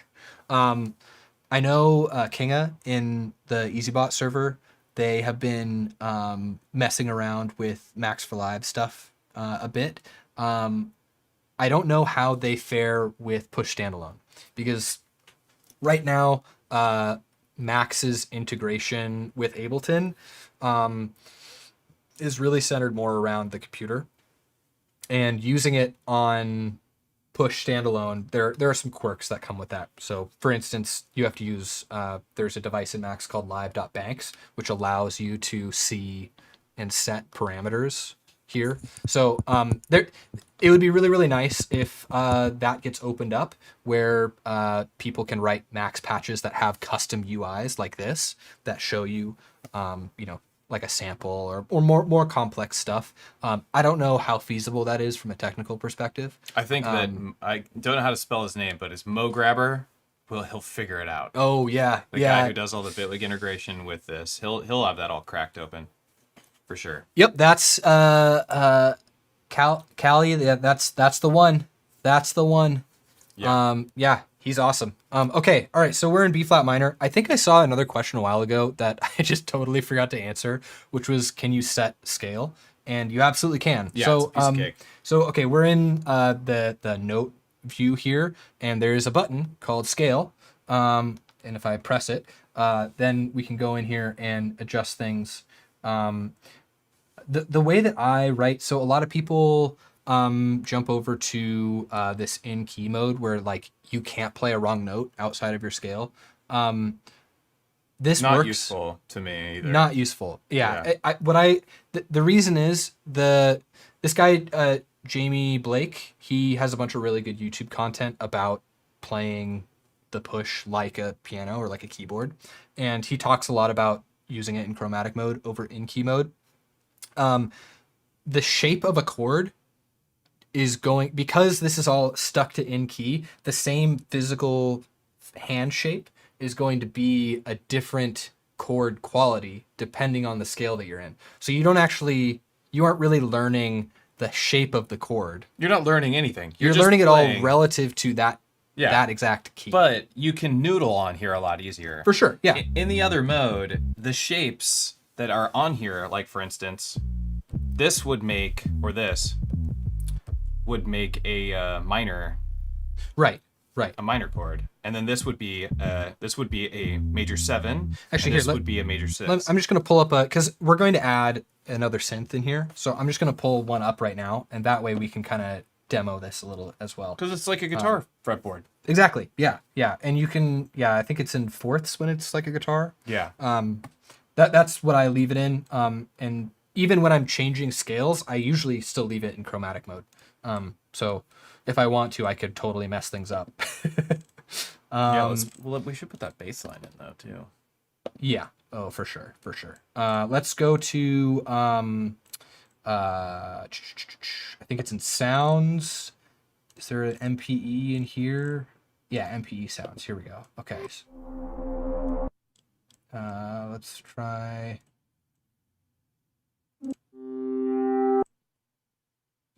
Crystal Cove 5th.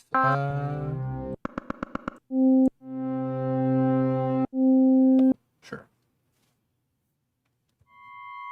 Ooh, jeez. Okay, this sounds like it's a monophonic sound. This might not be. Yeah, okay. So like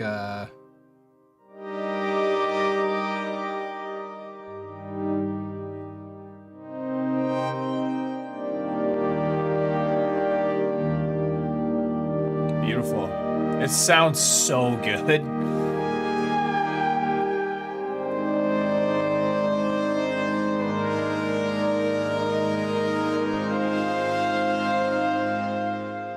Uh-oh. We're sure. Normally I have this directly in front of me. I'm a little bit off to the side, so it feels kind of weird to play it this way. It's funny. So but- you're doing a different chord shape thing that I would do. So for me, I see a guitar thing. So I would be like, major. Here's a major chord. Here's a major 7. And then And that's something that you couldn't do if we were in key mode. You couldn't have jumped to that other. That's why, you know what I want it to do is I want it to turn that way. Oh. So that I don't have to, because I'm going sideways. I want to do it that way. I see what you're saying. Have that. That's what I remember when I messaged you. I was like, yo, can you make the keyboard go a different direction? Right. And I just responded with a question mark. Like, you're like, what does this mean? About? No, okay. That makes a lot of sense. Yeah, I totally see what you're saying. Yeah. And I've also been learning like kind of some chord inversions as well. And that's kind of another way to like get a little bit more out of the same core chords. But yeah, okay, so let's make sure that we're in, what was it, B flat minor, is that right? So that would be A minor, right? Those are the same? B flat minor, A minor? Sick, all right.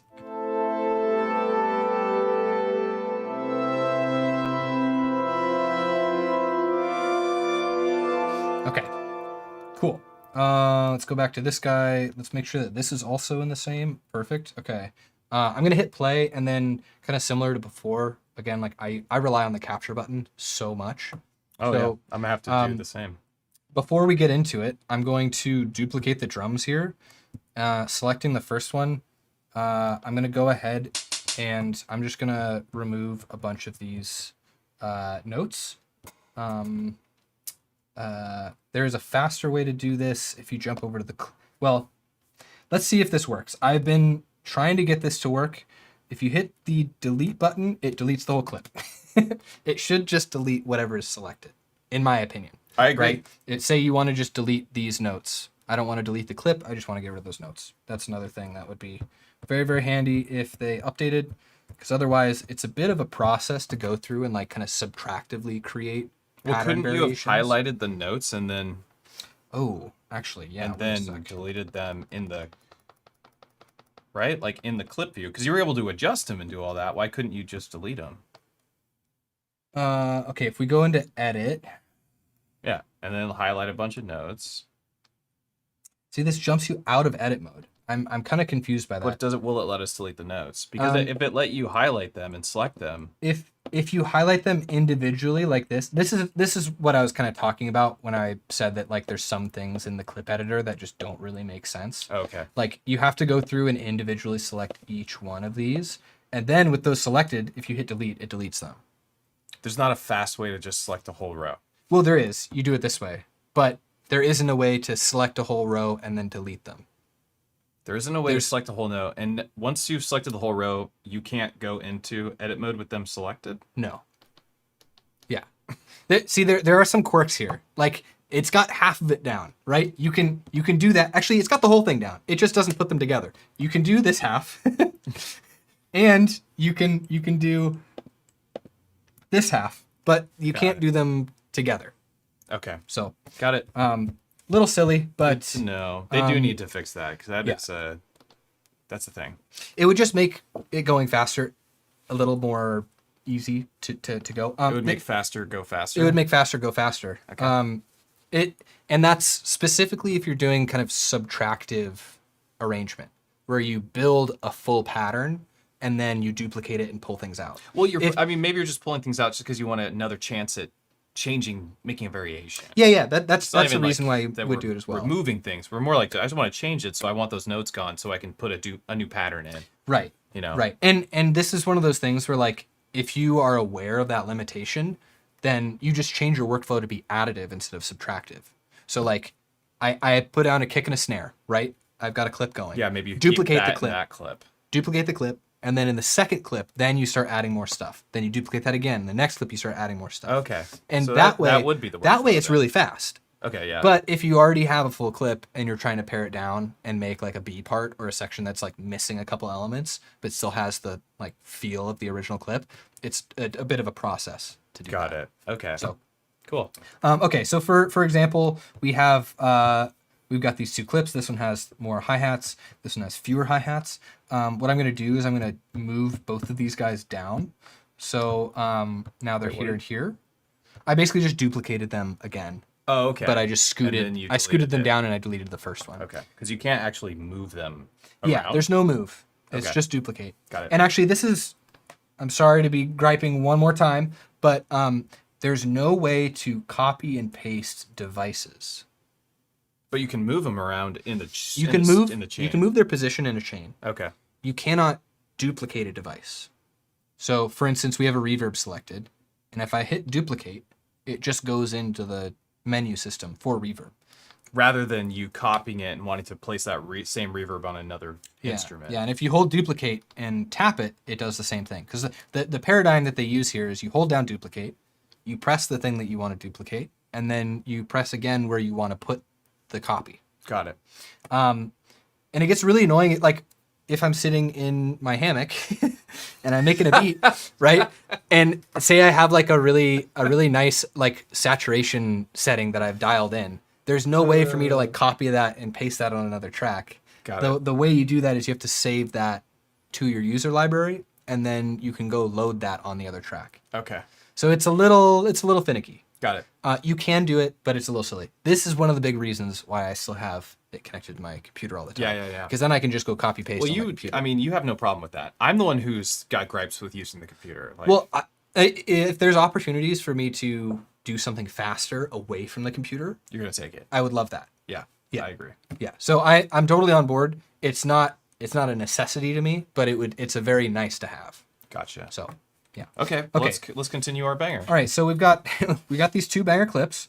I'm actually going to duplicate this one back because when I had played this in, it like captured a 4-bar section, and I actually just want to see what the first portion of this sounds like. Oop. I think I just moved. Yeah, I moved this one. So we're going to move this guy back here. Oops. It was like there. And then if you hold down select, that's how you kind of jump between contexts. So I'll go ahead and grab this here.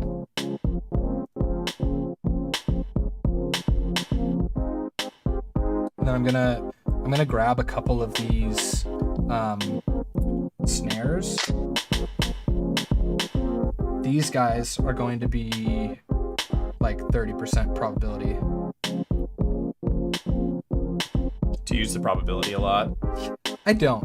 I use it actually mainly on the something like the dig attack. I really use conditional trigs. Yeah, I do too. Because I love taking like a smaller loop but making it big change over time. Yeah, a little more flexible. I don't find myself using probability all that much, but now that it's available on standalone, I'm using it a little more. Okay. But it's not like, I prefer to be a little more intentional.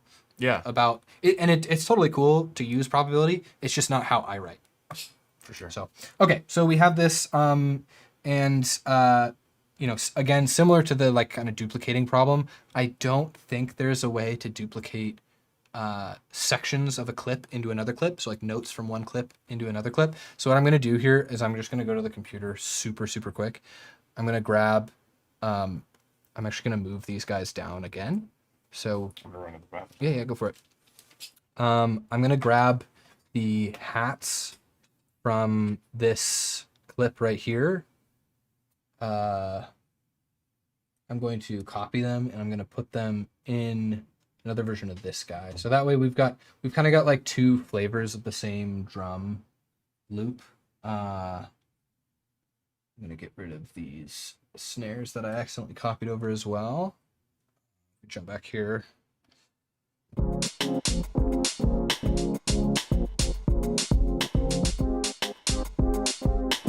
Okay, so in this particular context, some of these notes still feel a little bit off. So I'm going to go ahead and there we go. So the zoom is relative to wherever the cursor is. So in this case, the cursor was kind of off here. So I'm going to go here. Touch these guys around a little. How's the monitoring external inputs? Can you direct monitor for zero latency? Yes, you totally can. You can do this in Ableton as well. It's not super intuitive though. So the way that you do it is, I'll show you on the computer, and then I will show you how to do that in standalone, because it's accessible from standalone. It's just not super intuitive. So here, if you create a audio track, I guess this also works with the external instrument too, but these monitoring modes are super important. So if you set monitor mode to auto, internally Ableton does it does add some latency. Yeah, that's the only way I record as well. It's like not usable if you're recording any other way. So and in fact, actually, this is a good lead in to kind of how my template works a little bit. But if you set the monitor mode to in, it is going to direct monitor whatever's going in. So it's not going to add any latency. Now, if you have a bunch of latency with your sound card, you might still run into problems there. But if you set this monitor mode to in, you don't record with any latency. Oh, this part. This is so important. Yeah. I hope everybody paid attention to that because... So I will now do it on the push to show you kind of, there's two ways to access it. So from the computer, it's pretty straightforward.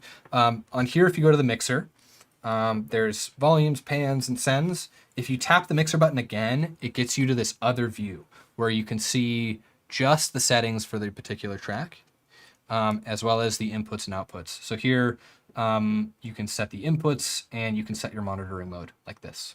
So actually, I know we're going to add a bass and a melody, but I think this is kind of interesting. So I figure this is probably a good time to cover it. So in my template, I mentioned I have this group here, and what's going on is it's a group of 4 audio tracks. All of them are set to in monitor. Nothing's going to it, so you don't see the mode, but they're all set to in. So they don't add any latency to run audio through these tracks. But what I do is I use these tracks to kind of break up. You can think of them as like mix groups, basically. So I've got one for the kick and bass. This is where I route all of my kicks and basses. Percussion, so basically everything that isn't the kick that is percussive, I put in there. Focal elements and synths, and then vocals and atmosphere. And that's what I name them. You know, you could use whatever you want, but this is how I like to work. And these map to the MIDI fighter. So this channel right here, you can think of this as a mixer. These are the volumes with mutes. If you tap them, it's off, and when you tap them again, it's on.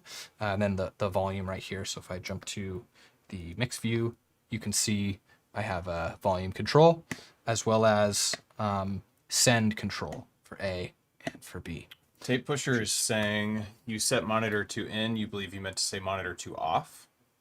In records with latency off. They both record with no latency. Off just means you won't hear it while it's recording, if that makes sense. So these tracks are all set to in mode. So here, I'm going to select the that pad that we made, and I'm going to set the output to be the vocal and synths layer right here. And then if I go over to this guy, you can see it's set to in. This doesn't add any latency. It's just passing the audio straight into that audio track, and you're good to go. It's super duper confusing. It's in the manual with Ableton, but it's not very clear. And it took me a very long time of like fiddling with stuff to figure out exactly what's going on. I've read the Ableton manual and the Push 3 manual. And good read. That's all I gotta say. Short in a few sections that it really shouldn't be short. Yeah, but it was actually like too quick. Like it's too easy to read the entire manual for Ableton. Right. I was like, this is not how. Like this is too. There's no way. You showed me everything. Like. Well, it's because the complexity comes with like how you use those individual elements. They should add like that is one of the advantages like when it comes to like just Electron stuff, right? Is that in the Electron manuals they do have some like. Here's an idea. Oh, right. On how to use this technique. Yeah. Which I think is important. For sure. Yeah. Okay. All right. Sorry. So to get back to this. So I have kick, bass, percussion, vocal synths, vocals, and atmosphere. And they map to these guys. So the top one is like a filter, basically. So on the kick and the bass track, if we go to the devices, you'll see I kind of mentioned it at the beginning of the stream. I've got this effect rack that disables the filter when it's like all the way open, and then it enables the filter and moves the cutoff at the same time. That's tied to this knob here. And then in the MIDI Fighter configurator tool, you can configure the button press to be a reset. So that way you can enable things and then just reset it like that. Super handy for building builds. You can start filtering, and I have that set for these send effects too, right? So like, you know, in your build, maybe you're like filtering stuff, sending stuff to your reverb, and then when the drop happens, you want that to, or you know, your release happens, you want to cut that out. You just go press, and they're all back to default. Nice. So that's kind of the way I like to use it. So kick and bass, percussion, vocals and atmosphere, vocals and synths, and then vocals and atmosphere. And then I have all that MIDI mapped, so whenever I load up a new project, we're good to go. And even with projects that I didn't write with that system in mind, inside of Ableton, this is one other like super neat trick. In the browser, if you go to an Ableton session, right? So like these are some jams that I've been making. You can open a session file as if it's a folder, and it shows you all of the tracks and groups Oh, so you can inside drag of them that. into your current project. Yeah. So what I'll do is if I wrote a track that doesn't use this template, but I want this template to exist, I basically open up a fresh copy of the template. I save it next to the Ableton project that I did before. And then I just go in and grab all of those tracks and I just drag them into the new session. And they just boom right in there. And then you can remap things and stuff like that. So super handy. It makes the template like useful in cases where you didn't write with it. So like if you're using like the Octatrack or something and you choose, like you're kind of like locking in on a template when you start writing, right? Right. There's really no way to like try and apply something else on top of that. Okay. So it's kind of handy in that sense. That's pretty cool. Yeah. So here, like, let's set the output of this drum rack. This is one annoying thing about the drum rack. You can't set individual outputs for each sound on the rack. The whole rack goes to one spot. Okay. I'm working on a Max for Live device that changes this. Oh. Okay. So the reason being, I like to have all of my samples, all of my main drum samples in one drum rack, so it's easy to see them. Right. But if I want to send the kick and the bass to a separate track from all the other percussion, I have to copy that drum rack or pull out the kick and put the MIDI information or audio into a separate track. Okay. And then I can route that separate track to the kick and bass bus. Yeah, that does seem. It's a little finicky. Yeah, that so does seem a little finicky. in this case, I'm just going to route all the drums to percussion, and the kick and bass is just going to be bass. Okay. It doesn't quite do the same kind of gluing effect where you can like high pass the kick and the bass at the same time, but it'll work for now. And then that guy's set to the vocals and synths. This was a junk audio track we made. This guy is going to go to the bass, and then this will put this on vocals and atmosphere, even though it's kind of like it'll be a focal element. Cool. Okay, so I'm going to hit play on this guy, and then I'll just kind of like jam around with some bass stuff, and if something sounds good, we hit capture and go from there. I love that. All right, cool.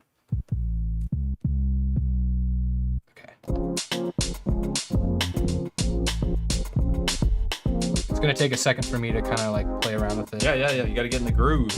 Cool.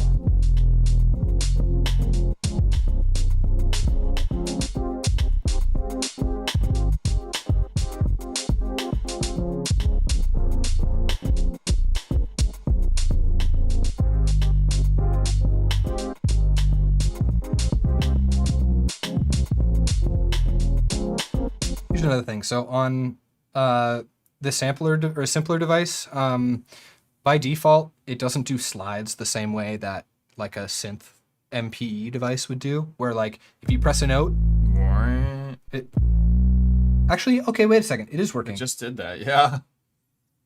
Last time I tried this was on.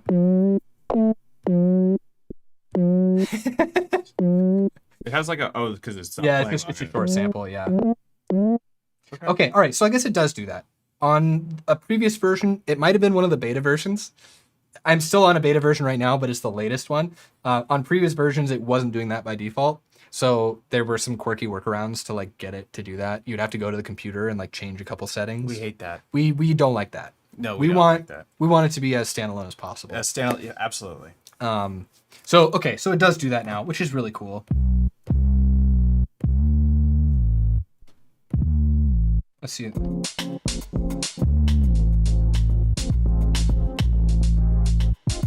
Let me check the settings here for the sensitivity, because we're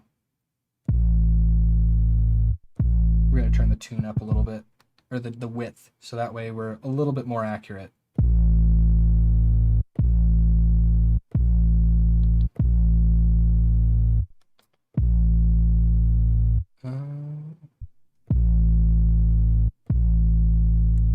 Okay, I guess we're in tune up. Let's try a different sample. I'm not really vibing with this sample here. Or why not a synth? Yeah, we can do synth too. Yeah, should we do that? Like your favorite is Wavetable, isn't it? Yeah, I love Wavetable. All right, let's do that. Wavetable also looks really pretty, so I like just having it on. I just like looking at it. I like looking at it, man. That's true. All right, here we go. Let's load up Wavetable. Wavetable. We're gonna jump in here to let's go to the envelopes first.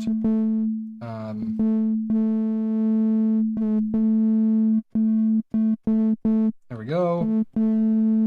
Is that sensitivity adjustment now bad for this?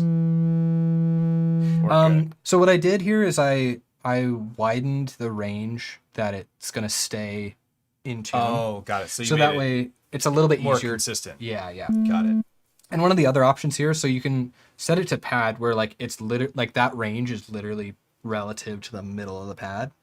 But if you have it in finger mode, which I believe this is the default mode for this, the pitch is relative to wherever you press it first. So if you don't press it right in the middle, that will still be middle pitch. Oh. Yeah. Wow. Yeah. So here, let me change. I'm going to turn this down really, really small. It's all playing the same note to me. I mean, it is changing when you do that, but every first push was the same note. Yeah, because it's set to finger. Oh, now if I set this to pad. Oh yeah, I got you. Yeah. I had it inverted in what I thought. It was Sorry. Yeah, I don't know if I might have just not explained that very well. But okay, all right. So we'll put this 10 millimeters. I think that's like the default. What's up, Gray Wolf? What happens if you use multiple push-through controllers on a single computer? Okay, I tried this when I still had my push-2 and the push-3. Ableton just uses one. So Ableton says no. It's like, no, you got one here. So the reasoning, I think from a technical perspective, the push-2, push-1, and push-3, I don't know why I said them in that order, but when they're in controller mode, Ableton is running on your computer, but it also spins up a separate process under the hood, and the controller talks to that process, and it says, here's the notes that I'm sending. And that process is what talks to Ableton and is what tells information back to push. Got it. So the display, that separate process is driving the display. It's driving all the LEDs on here. All that stuff is handled from a separate process. And I think that's hard-coded to be a limit of 1. Okay. Now, you can use a push and like an APC 40 or something. Right. But only one push. Only one push. I get that. Yeah, that makes sense. Just a little bit of background. Jordan is a software developer. Yeah. For hardware devices. Yeah. So this stuff, you do understand this stuff. Embedded systems and like test infrastructure and stuff. That's my software background. Makes no sense to me. But a workaround is to use Ableton Link and get our pushes to play together. Yeah, we thought. I don't think we'll have time for that. Maybe at some future stream we can come back to that idea. We're definitely gonna do more duets here. Hell yeah. Do you duet? Okay, so let's find. I'm gonna try and find like a vintage. I think might have some interesting wavetables for like a bass.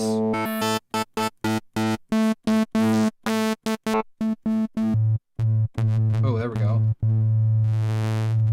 So also by default, so the wavetable has a MIDI and MPE tab here. So you can like adjust things. Because it has MPE It has MPE built turned into on it by default. by default. Yeah. So for instance, it's kind of silly that it cuts off like this, but this is the oscillator 1 position. So the position in the wavetable. Smaller. Yeah. If that's controlling the position of the wavetable here, by default that's set to be slide. So Cool. but you can also invert that because we're at the bottom. It's not doing anything, but so I'm going to turn that off because I actually don't want slide to control that. I want pressure to be this. So now if I press harder, this wavetable. And you could save that as a preset. No, not a preset. Yes, as a preset, but you could save it as a default. Yes. Yeah. So that it always loads up a fresh wavetable like that. Yeah. So if you're really mad that every time you slide, it does wavetable movement, you can change that and then save that. Can you save it as a default here, or is this Ableton exclusive? Okay, so you can save it as a preset. Here. For sure, we know that. Yeah. How do you do that again? You said save? I think you just hit hold down the device. Nope. Okay. I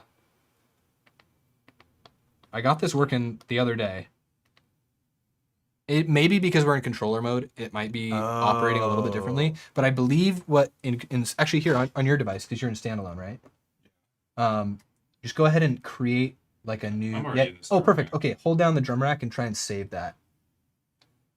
Scanning. Okay, so it just saved a project. Yeah. Maybe hold down save and then press the drum rack. Save isn't even there anymore. Yeah, if you hold that button. All these different things pop up on here. Interesting. Saved DMT14. Oh, okay, okay, that's totally it. Okay, that's what you do. You have to hold down the save button and then you press that. And now it's saved that drum rack to your library. So you can save it as a preset. But it saved the drum rack. It saved the drum rack as a preset. As a preset. Okay. In order to set it as the default on computer, there's a couple ways to do this. One is you right click and you say save as default preset. Okay. The other option is if you go to your user library here, you'll notice that in the root directory of your user library, there's this defaults folder. That's what I was thinking. This is where you can drag and drop things into here if you want. So you can either save it directly from the device or you can just drag drop. So once I make something exactly the way I want it to be, yeah, I drag it in there. And you're good. And that's it. I don't need to do the save default preset because that's really just populating that folder anyway. Exactly. Okay. Got it. All right. Yep. And then if you have done this on your computer and you want to bring them over to push standalone, you just drag your whole user library over to your push. Got it. So, well, before you leave today, we're going to be dragging over all your shit. All my special little Max Live devices. Yeah. That's all I have to do is plug this into your computer, right? Yeah. And that's it. Yeah. We don't have to do a bunch of rigmarole with my computer and all. Yeah. None of that wacky jazz. Yeah. Okay, cool. What happens if you use, okay, sorry, we read that. Can push 3 make a multi-track audio template from USB, like plugging a Syntac into get every track sound? Not in standalone, because you need the overbridge VST to get access to all of the separate tracks on Syntac or Digitac. But you can get Digatone. But if you stereo. You can get stereo. And if you're connected to the computer, obviously, you can set things up over there and set them up here as well. You must have reduced latency while monitoring enabled inner load buffer rate to have no latency within, right? Reduced latency when monitoring, it affects like MIDI input and capture. So if you're playing something and your like MIDI notes aren't going out on time, enable reduced latency when monitoring. That will help. And then delay compensation is the other key setting. I pretty much always have delay compensation on. Reduce latency when monitoring. There's a ton of quirks there, and even with how much fiddling I've done with it, I still don't fully understand how it works. I think we would need to get like an Ableton dev to like actually explain it to us. What it's doing. Yeah. Is there any way to program a drum rack synth on the push with the sequencer? Yeah, absolutely. So here. So we're so close to our base. We are. I'm just going to show this really quick. On the drum rack, the top set right here is your sequencer, and whatever note you have selected, you can just drop notes in like that, and you are good to go. Boom. Piece of cake. And if you want any more information about that, we kind of went through like parameter locking, similar to how Electron devices work. So feel free to go back in the stream and check that out as well. We all learned something regarding that, which was pretty cool. We love learning. We love learning. Earth Canopy says it's too slow outside the studio, but I have noticed that any comment that I've heard from you, Earth Canopy, has been pretty negative towards the push 3. So, do you have a push 3 or something? You're just not liking it? I mean, so much of it comes down to comfort, right? Like, if you are comfortable with the device, you can move very fast. Yeah. We're talking, so even though I'm comfortable with the device, we're moving pretty slow, right? Yeah, we're moving talking super through slow 'cause things. we're chatting for sure. Of course, there are certain aspects of it when it's in standalone that are slower than going to a computer, right? Like, there are many things that I would just go to the searching stuff, Control F on the computer, and 2 or 3 keystrokes, and you're probably there for whatever you're trying to search. Just like while we're just on this very, very short tangent about this, what makes push 3 so amazing is a few key ideas, in my opinion. In fact, let's switch to this. Big boy FaceTime. Big boy FaceTime. Why is push 3 super dope? Okay, 1, you can take your Ableton projects and bring them into a hardware device and leave your computer and go jam. 2, if you wanted a piece of hardware and have some really dope synthesizers, it's the best sounding piece of hardware. MPC does not cut it in terms of the sound quality. Absolutely not. In terms of processing power, and this processing has a power nook in it. Will destroy that. Yeah. Okay, I love MPCs. I they think sound they're awesome. amazing and they're great for what they do, but they're different and they're definitely not the same. And the sound quality of the MPE instruments on the Push 3 are second to none.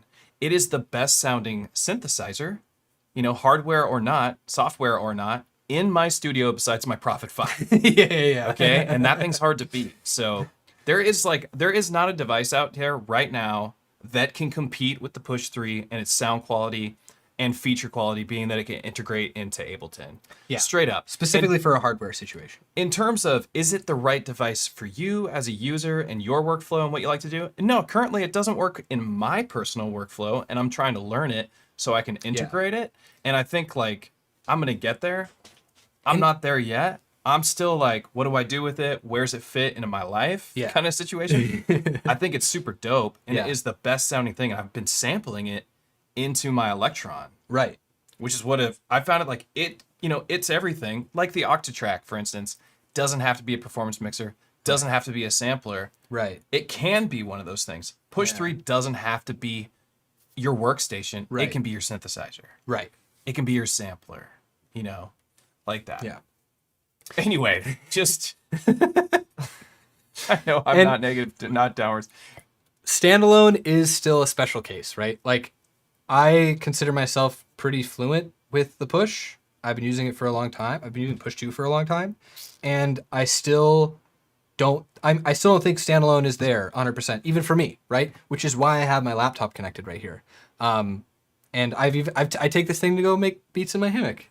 Yeah. It works, There's certain things that I think they will fine tune, and based on the improvements that I've seen over the first full beta and now the current one that's going on right now, I think they're going to get there. I don't think people should go out and buy it based on that, but I already have my eggs in this basket. So to me, it makes a lot of sense. And you are the Easter Bunny. I am. So this is once the eggs are in the basket, they belong to you now. Yeah, exactly. Yeah. Okay. No, I'm not going after you, Earth Canopy. You just brought up a point because you were saying you said something that wasn't positive. I don't know. It's just the truth. But no, I'm not targeting you or anything. I'm just talking about what is this thing from my perspective. Yeah. Why are we even talking about it today? We are talking about it because it's an amazing new tool. Yeah. And I own one, and I invested roughly $3,000 into it. Right. Yeah, you didn't have Ableton before this. And I had Ableton. I had Suite actually. Oh, you did? No, I did. I had it all. Oh, okay. But Okay. I didn't have. Liar. I didn't have 11 Suite. Yeah, But no, that's fair. we're talking about it because it's the future, Yeah. right? There's the first thing that has like a full-fledged PC, basically.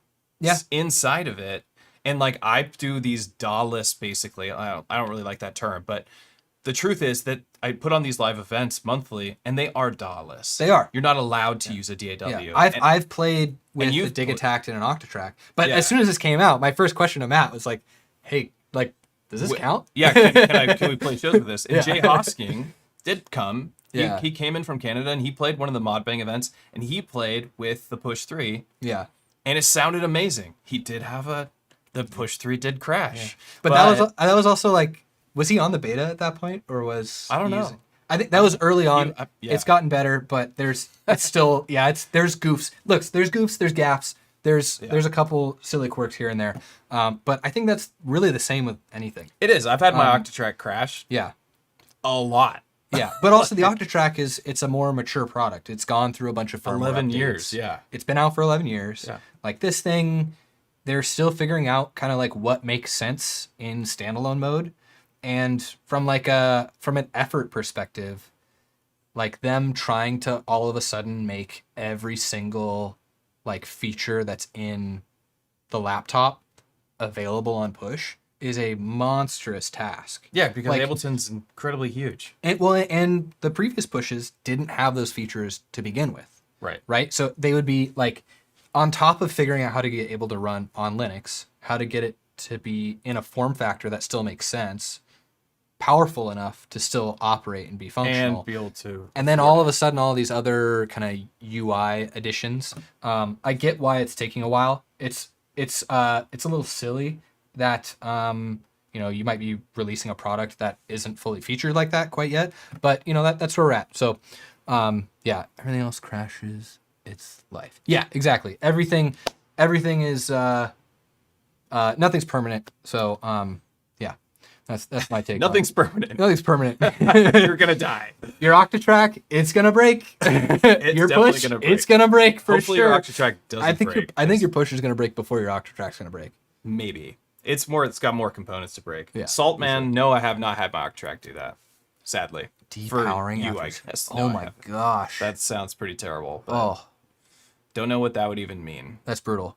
Capacitor overload or something. Yeah, maybe like I made that up. Capacitor overload. capacitor overload. A leaky cap actually might cause that.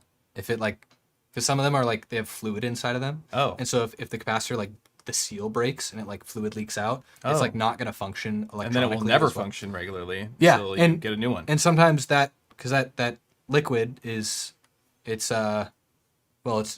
can hold an electric charge.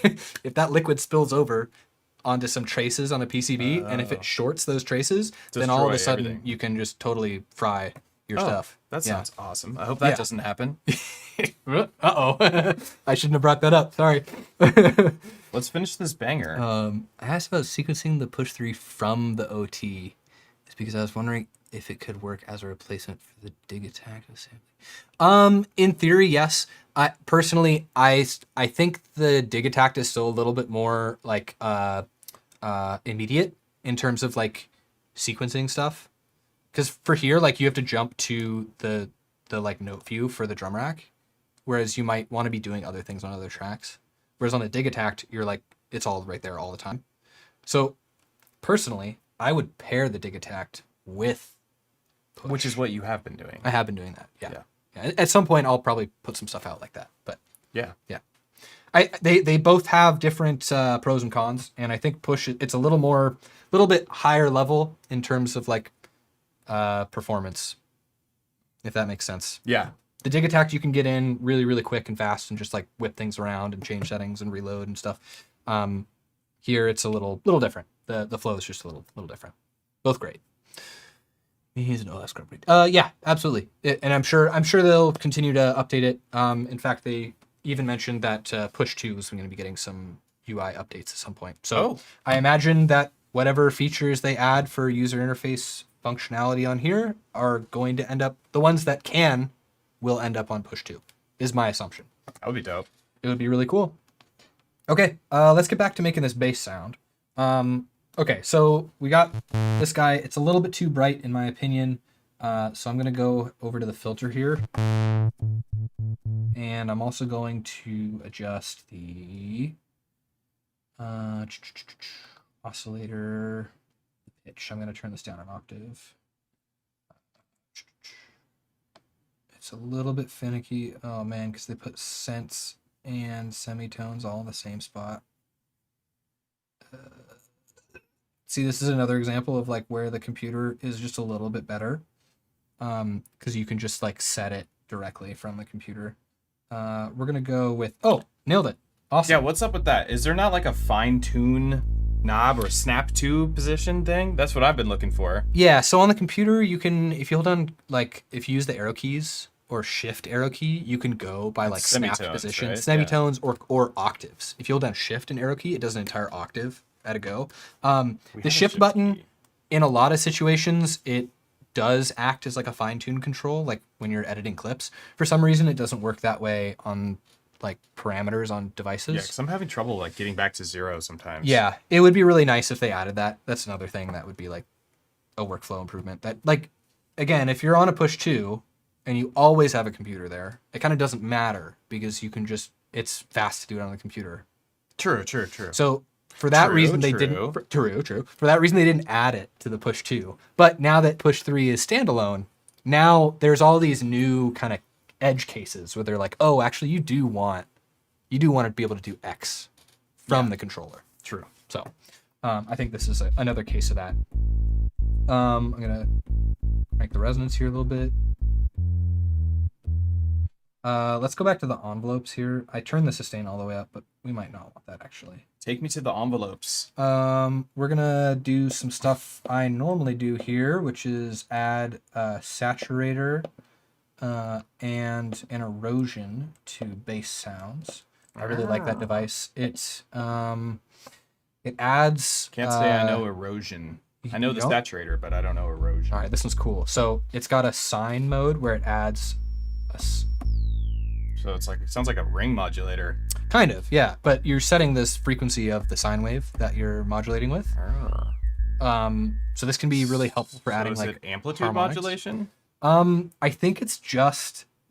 What's the sine wave doing? I think it's. It's got to be doing something. It's not just a sine wave, right? Otherwise, It's doing some sort of modulation with the sine wave. I imagine it's to the amplitude. Yeah, I'm actually not entirely sure what it's doing, but it sounds pretty pleasing. Okay. It also has these two other modes, noise and wide noise. Wide noise, similar to white noise, but it's a little wider. Oh, I think so. What is the purpose of is the purpose of erosion something you throw on like a drum bus because you want it to sound like an old tape? Yeah, you can do that. Is that really what it's for? I use it for like just adding like grit and kind of like the like not ground noise, but like extra dirt to something without saturating. Like this. See this. I hate ground noise. This is literally adding like noise that's filtered around whatever frequency you set. You can change. Yeah, you could make something musical with that. Yeah, I like doing this on basses. Hey, what's up, Nick? My boy. Wide noise. That's my boy. How's it going, Nick? Dude, your stream with your modular setup was awesome. Yeah, Nick. If you like these duet streams, you should watch the last week's episode with Nick, who taught us how to do a live modular track from scratch. It was really cool. It made me think about how I use modular a bit more critically, and yeah, great job. Also, excellent live performer. Yeah, I've seen a few shows that he's played. Yeah, Nick's great. Fucking awesome. Okay, so we're gonna add a little bit of drive here, and what I usually do is I take the output and I just like compensate it exactly for what the drive is. And actually, I did make. I don't remember if I put what it we in talk here. about. Erosion is a short delay modulated by noise or the sine of both. Oh, there we go. Okay. Thank you. Thank you very much. Appreciate you. That's really good to know. I can't believe I didn't know that before. I use it so much. Can't know everything. Just can't know it all. Okay, I think this is enough for us to like.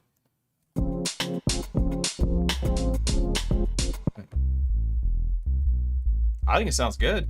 I mean, I hear it sounding pretty tasty. Okay, yeah. So I'm gonna turn the tempo down a little bit so I can get the slide in the recording.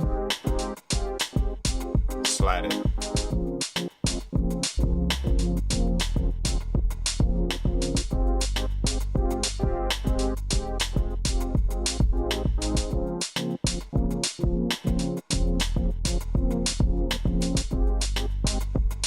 Grab some of these notes here.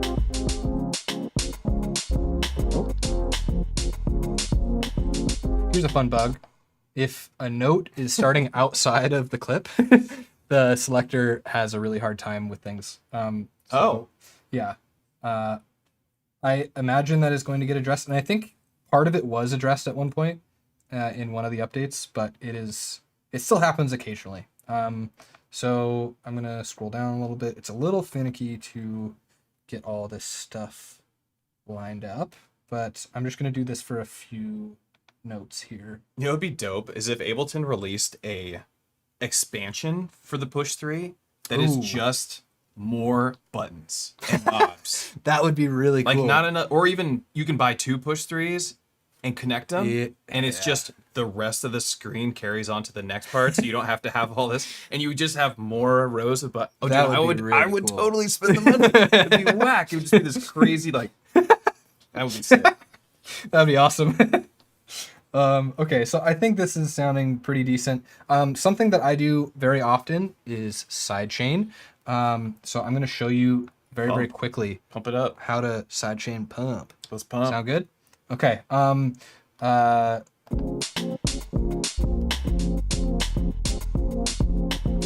adjust the filter cutoff here really quick because it's a little bit too low. Soft. Yeah.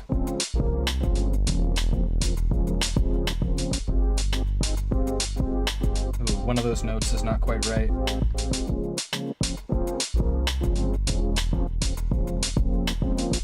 Yeah, it's that note. This guy should actually be edit. Oh. Just strap more buttons on it. That's right. Okay, so we've run into a weird situation where this is not catching correctly. So I'm gonna jump over to the computer. Again, like kind of silly little things that you can't quite address on standalone. There is a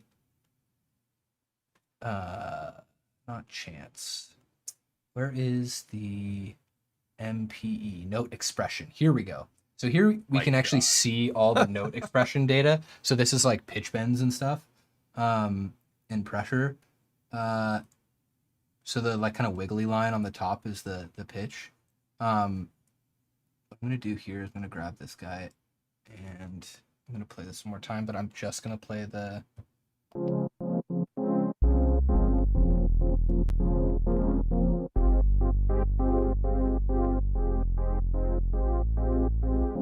See, like even these pitch bends here, I'm not a huge fan of how they turned out.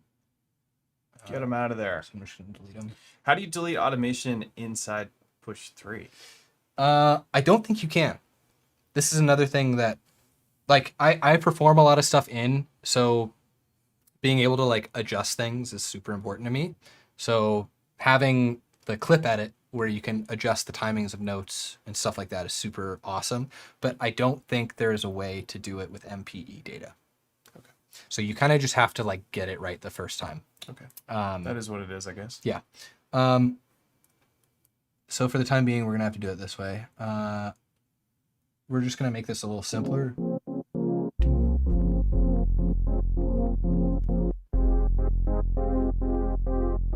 Sure, that's good enough for now. Yeah, it sounds all right. Is that last note? No, it is. Okay, all right, we're good. We're good. Okay, let's go ahead and sidechain this. So, let's go back over to. Oh yeah, sorry. Okay, back to here. So, I'm just putting a new device on this bass track. We're gonna grab the compressor. There's a bunch of ways that you can do this. Oops, I put the compressor in a different group here. So the compressor is the way on the push 3. The compressor is the easiest way to do sidechain pumping. Yeah. Especially in standalone, it works. Mhm. You can just get it done. You don't have to go to your computer. Yeah. Which is great. I prefer using envelopes Right. for ducking. Which actually we can do it that way too. I Yeah. can show you how to do that. Again, I'm modifying the envelope follower device to do what the LFO device does that Elisabeth Holmes updated. Oh, so that you can, because there's an envelope follower device. Okay.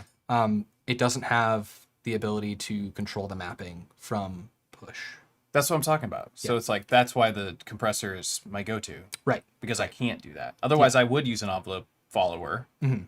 Or I would just use a tool, Yeah. right? And throw an envelope Yep. that gets triggered by a MIDI note. Yeah, and the way that I have it set up in my template, which I deleted that track, but I use like a sidechain trigger track, and it's just an operator that makes like a really, really short click, and that way when you're dialing in the compressor, you have more flexibility on the tail control of the compressor, so you can be a little bit more surgical about how the ducking like shape goes. Got it. So there's a lot of different ways to do it. And actually, that's one of the really cool things about using Ableton or like really any other DAW. There's like a billion ways to do the same thing. Yeah. For a lot of people, that's like total decision Chaos. paralysis Yeah, and yeah. chaos.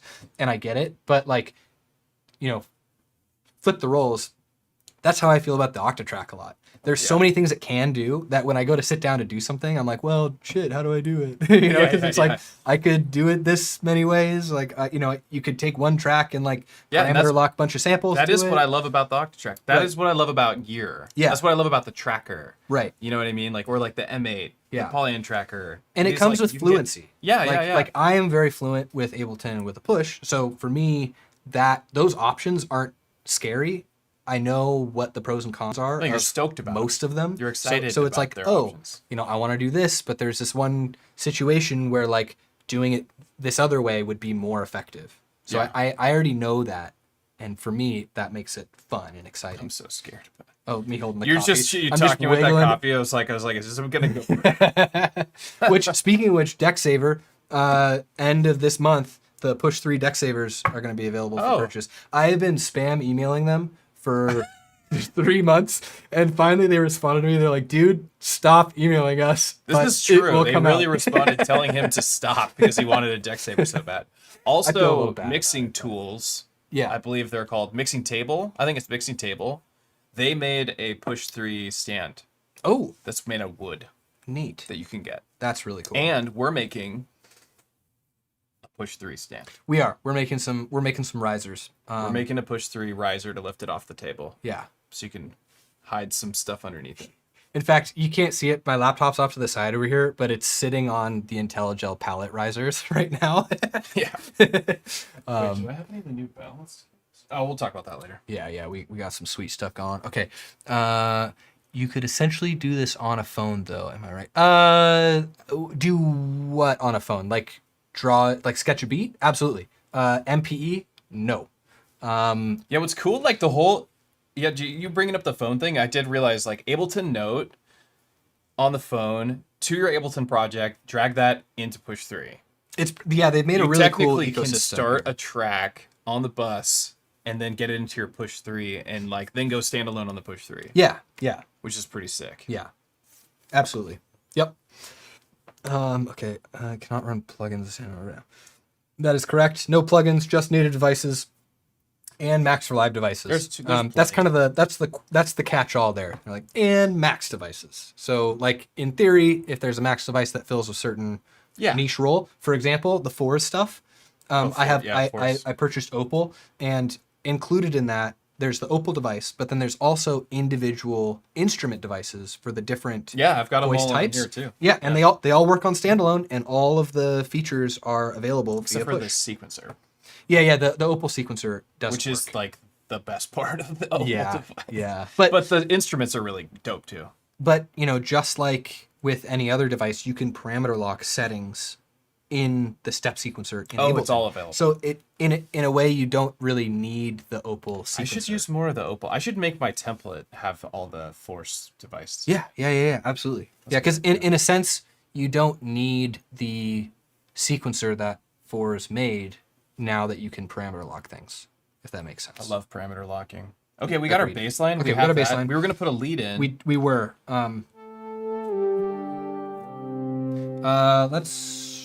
Let's turn a little bit of space off of here and.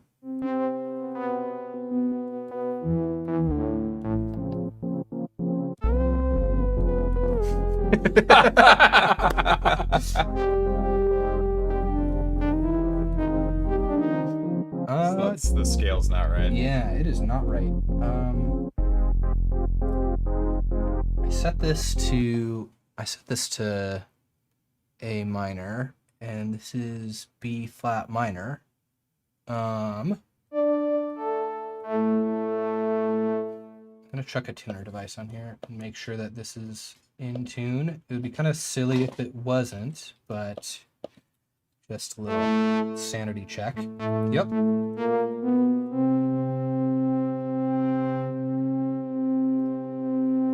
Oh, A. I don't think B flat minor. I might have just gotten this completely wrong. Yeah, B flat minor is not the same. It's not A minor? No. A minor is C major. Right. Okay. Yeah, and A minor is no other thing. Just because A minor shares the same note position with It is. as B flat minor is going to have a bunch of flats in it. So you're saying I should have selected the B flat root note? Correct. All right. Actually, that might have been why the bass sounded so goofy. For sure. Because it was not in the same key. You asked me about it. I all. just gave you a thumbs up because I didn't want to dive into it. No. but- It's all good. I want to see if this. Okay, even this isn't playing the right notes. So, That sounded right. These were the three that I actually wanted to play. Sorry, I'm gonna go ahead and change that really quick. If we go to layout here and we do a little split dealio.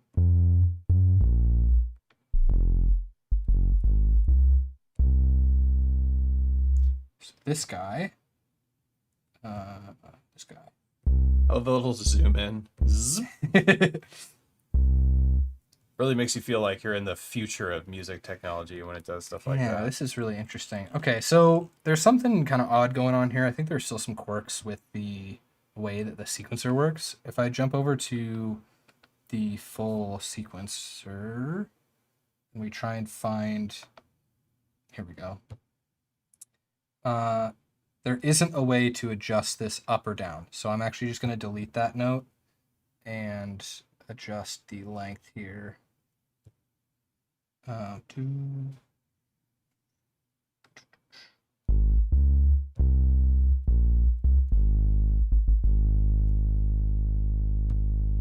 going to put that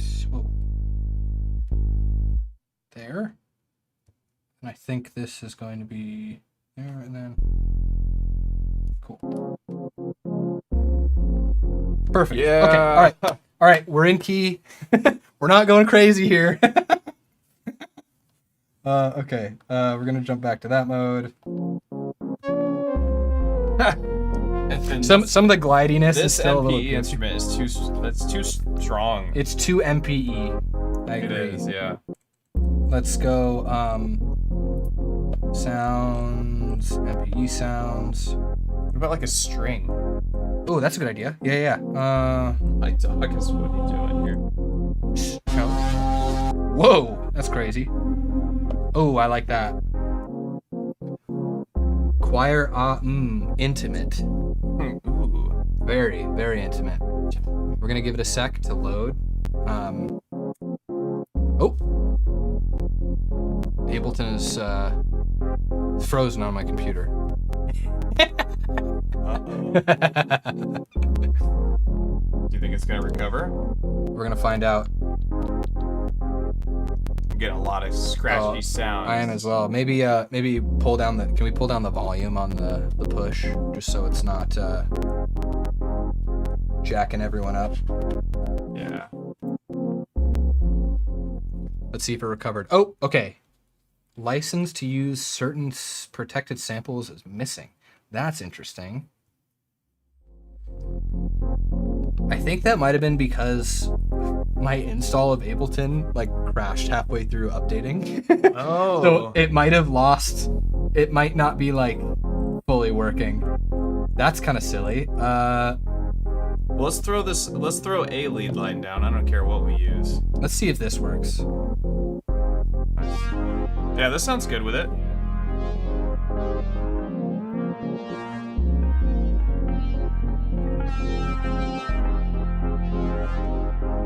That's super fun to play with. Sure, I like that a lot. This is the experience of, right? This is push 3 to me. This is the push 3 experience. The pads feel so good. The sounds are so good. MPE is awesome. This part's so dope. There's a few quirks about push that need some love, like just sequencing, the programming of your beats and stuff like that needs a little bit of work, but this experience is 11 out of 10. You know what I mean? Like, this is so cool. Is this still the right scale? Yeah, it is. Okay.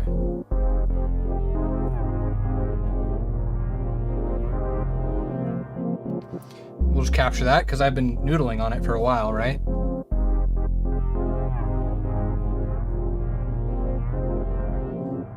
What was it at the beginning? I like that part. Okay. Sometimes it adds a weird offset, so we'll just pull that back. And then again, we can go in here and like, you know, remove notes that don't make sense. And we're gonna make this like a weird loop. So it's gonna be 19 bars. So it'll kind of loop over the beat in a weird way. Okay. Something else that I like to do is I'll take a one-shot sample and I'll put it into simpler, but I'll put it into like polyphonic mode. And when you play back multiple notes, it plays them back at different speeds because they're different pitches. Right. So while this is playing, We get some cool like repeats. yeah, especially with some like really clicky stuff. Like for instance, I know one sample,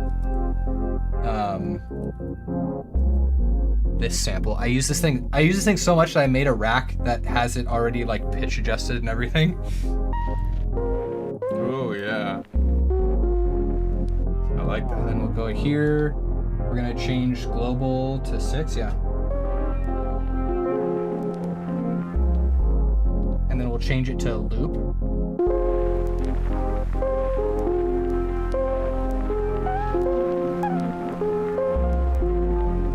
Sick.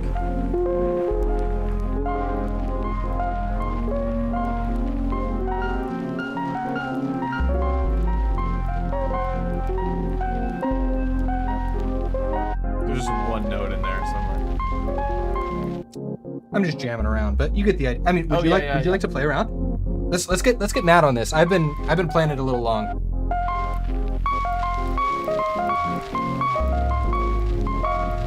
That's really cool.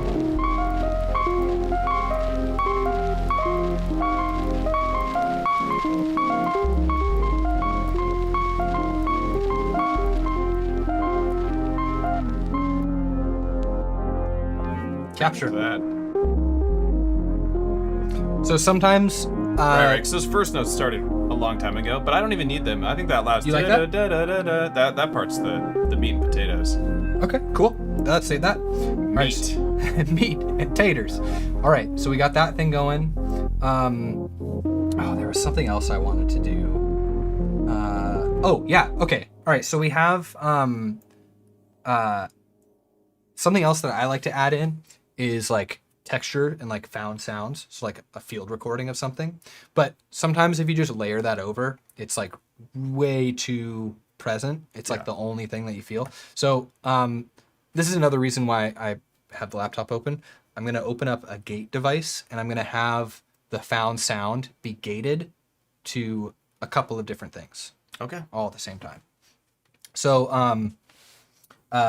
first I'm going to route these audio tracks to those groups that I had mentioned before.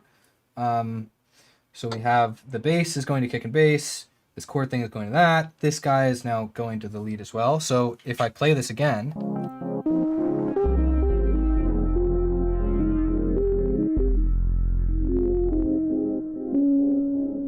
Where's our drums? Are they just not? they're just off right now. Yeah. Okay. Ooh, yeah. And then I'll bring in the drums but filtered.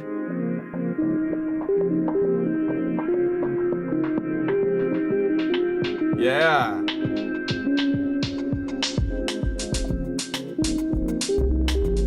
Hey.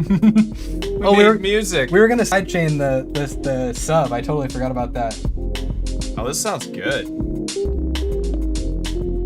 It's a little buzzy, so we're gonna pull erosion down a little more.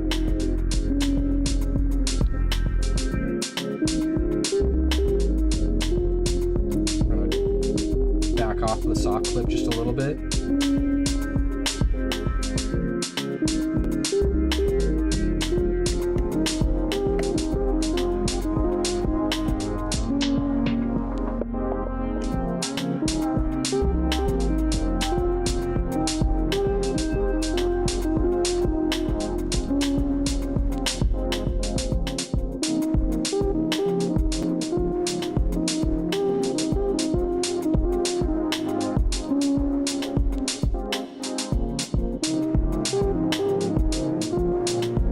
I'm gonna show how how you can like sidechain stuff directly from push. So this is the compressor device. If you go into it, it's got a sidechain in. I've shown you this before, but just for everyone to see that it's possible to do it from standalone. You can then select an input, and this can drill down inside of a device, right? So like this is on the drum rack, but say we just want to sidechain to the kick of the drum rack. This way we can select either the entire drum rack right here or just the kick like that. So now we'll turn sidechain on. We're gonna go back to here and we can adjust these settings.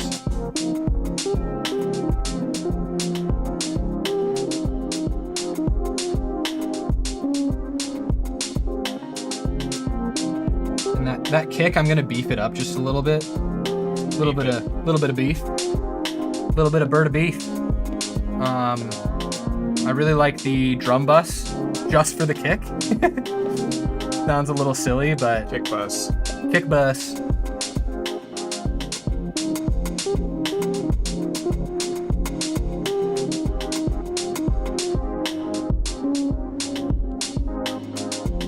So this is right now.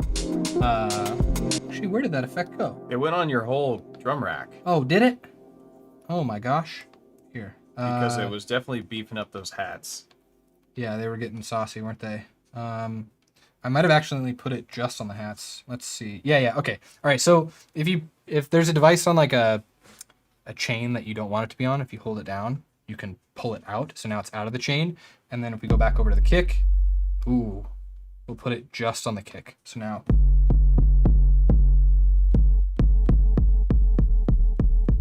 there's like a chord at the end of that kick. there is. It's I think weird. it's there's something in the upper frequencies there. So we're gonna turn the filter on. I'm gonna pull it down. What's going on there actually? Wait a second.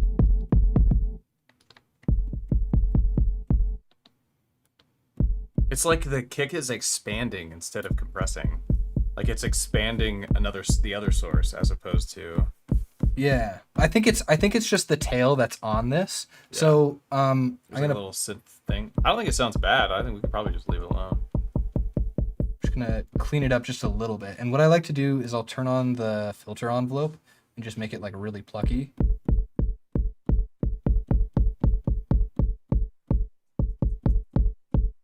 And then we can just pull the tail back a little bit too.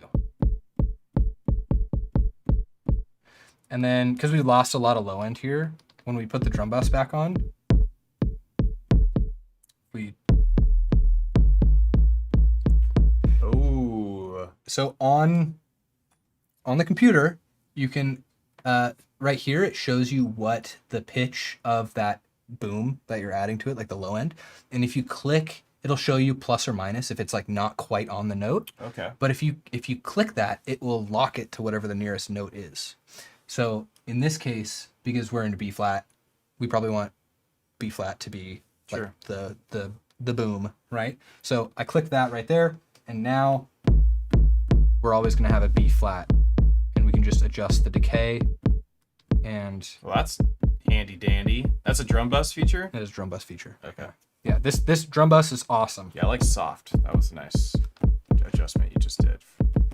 And you can also play with the transients. So actually, this pulls out that other weird artifacting going on. If we turn the transients up, oh yeah, there it is. so we can just pull that down a little bit. Oh, wow, that worked really well. Boom. You can even dampen it a little bit, and then we can turn the dry wet down a little, so it's not like super. Kick's cutting way better now. Yeah. Yeah. And the bass isn't sidechain. They're kind of conflicting a little bit. Again, there's no copy paste right now from standalone, so I'm on the computer. I'm copying the compressor from the bass, or from that lead sound, and I'm putting it onto the bass. This guy, copy over here, paste. Oop. Paste. There we go. And then this, we'll probably adjust this a bit, right? We don't want it to duck. So this is why I use an external trigger, right? Because you can see how big, how long the tail is for what it's like triggering the duck from. You can EQ the sidechain signal that's coming in. So this way, we're not actually going to get the low end. And in fact, you can listen to it. Check this out. This is a really cool thing. I'm going to turn all those other guys off. Go over here.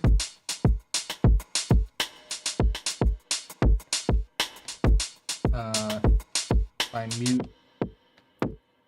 We're on the bass channel. We're just listening to what is getting what is triggering the sidechain. So you can see it's a little bit shorter now. If we pull this up a little more, we're getting more of just a click, really. So now it's a much tighter signal. So now when the bass ducks, it's going to be a tighter duck. If that makes sense. So we'll turn that off. Now when the bass rolls around, we'll hear. There we go. And there's a couple different modes. RMS is usually gives you a longer tail, but it's a smoother one. You go to peak, it's a little more exact on transients and tails. This gives you a little more control over the release here. Okay, so now we have that working. Let's go ahead and play this stuff again.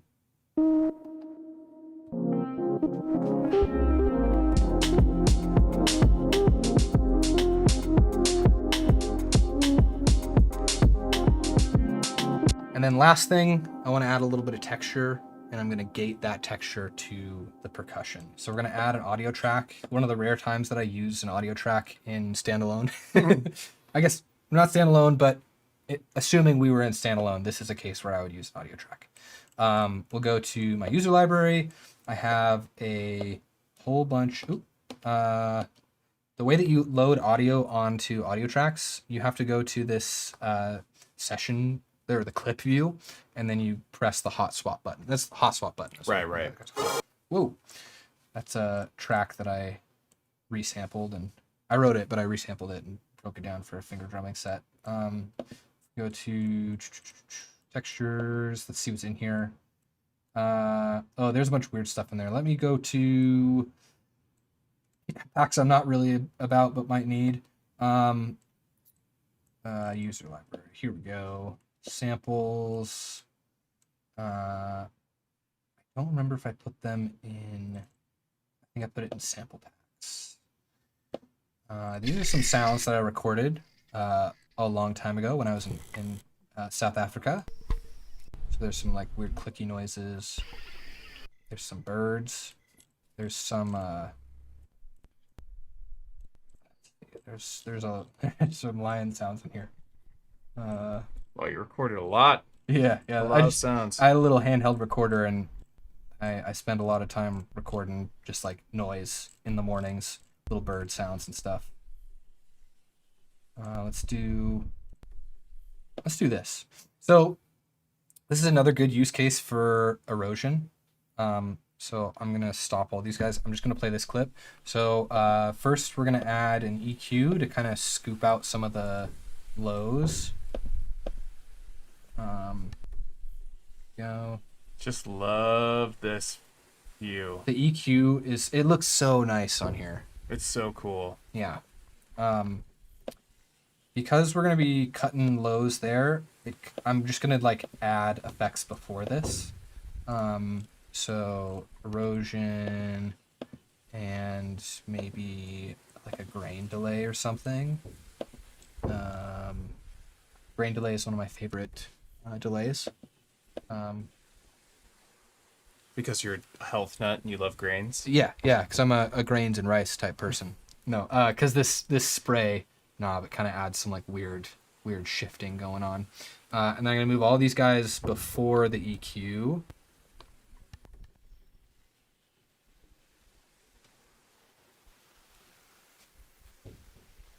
Okay, and then we're gonna add a gate after this. This is one of my favorite like kind of production tricks is to take a gate, and again, because the gate device doesn't have, so like on the compressor we can set a sidechain input from push. The gate unfortunately doesn't have that. It's got this sidechain menu here, but there's no way to set the actual like the source audio for that. So sidechain. the gate device just doesn't work basically. On standalone. On standalone. Yes. Yeah. It does have the ability to set a separate sidechain input. You open this guy up and it's the exact same UI on here as it is on the compressor.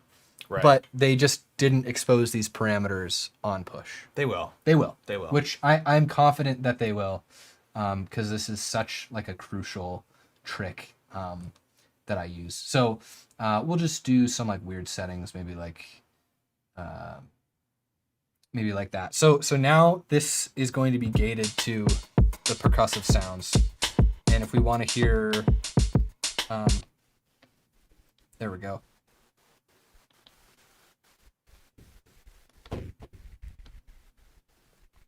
Maybe we'll add some more saturation here because get a little more stuff going on.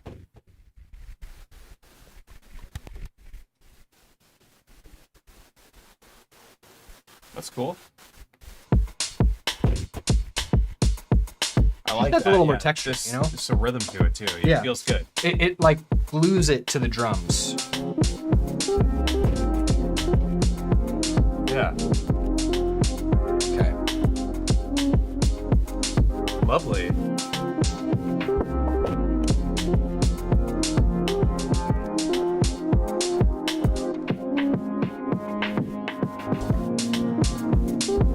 Yeah. We did it, We man. did it. Track from scratch. 3 hours of. This is something you could have accomplished in 5 minutes by yourself, but But we had so much fun. we did. We had fun. We really it was did. really cool to talk about this. Yeah, I think that'll cover it for today because it was a really long session on the Push 3. I hope. Let's switch over to this. Yeah. Sorry. I hope that everybody watching that's looking at a Push 3 now knows so much more because we talked about so many different workflow details, limitations, but of course all the not limitations that it has because it is the least limited Right. of most devices, I Right. would say, in terms of like sound quality, audio manipulation, effects, Yeah. unlimited effects, unlimited Yeah. tracks, Yeah. unlimited synthesizers. I mean, nothing else boasts that. Unlimited synthesizers. Unlimited synthesizers. Anyway, we both think the Push 3 is really cool. Jordan is clearly much better at it than I am since he's teaching me. It comes with time. I'm sure the more you use it, the better you're gonna get. Yeah. And I'm going to use it more and more because I'm going to steal a bunch of stuff from you as soon as we're done absolutely. here, Yeah. to like speed up my workflow. But my name's Matthew, aka EZBOT. You're on one of my live streams. I do this lately every Tuesday. This is kind of my new day to do it. And been bringing on lots of new guests. Today, there's Jordan Guzak, aka Phemto. Total badass. I love working with him. He also helps did design the risers for Modbang. He's my partner at Modbang, along with Sephra, my other partner in Modbang. And this is our stream. So I'm I'm glad you all were hanging out. Links to Jordan's stuff is in the YouTube video description. Please go check out his music. He's an excellent music producer. There's so much to learn from Jordan. Pick up his Max for Live devices soon. Yeah, they're not available right now, but they will be soon. And then the template that I've kind of been using will also be available at some point in the near future. TM. So you'll be getting Jordan's stuff soon. So pick up his stuff. It's really well thought out. He's got a huge brain. It's ridiculous. But yeah, thanks for hanging out. I'll see you guys next week. Thank you very much.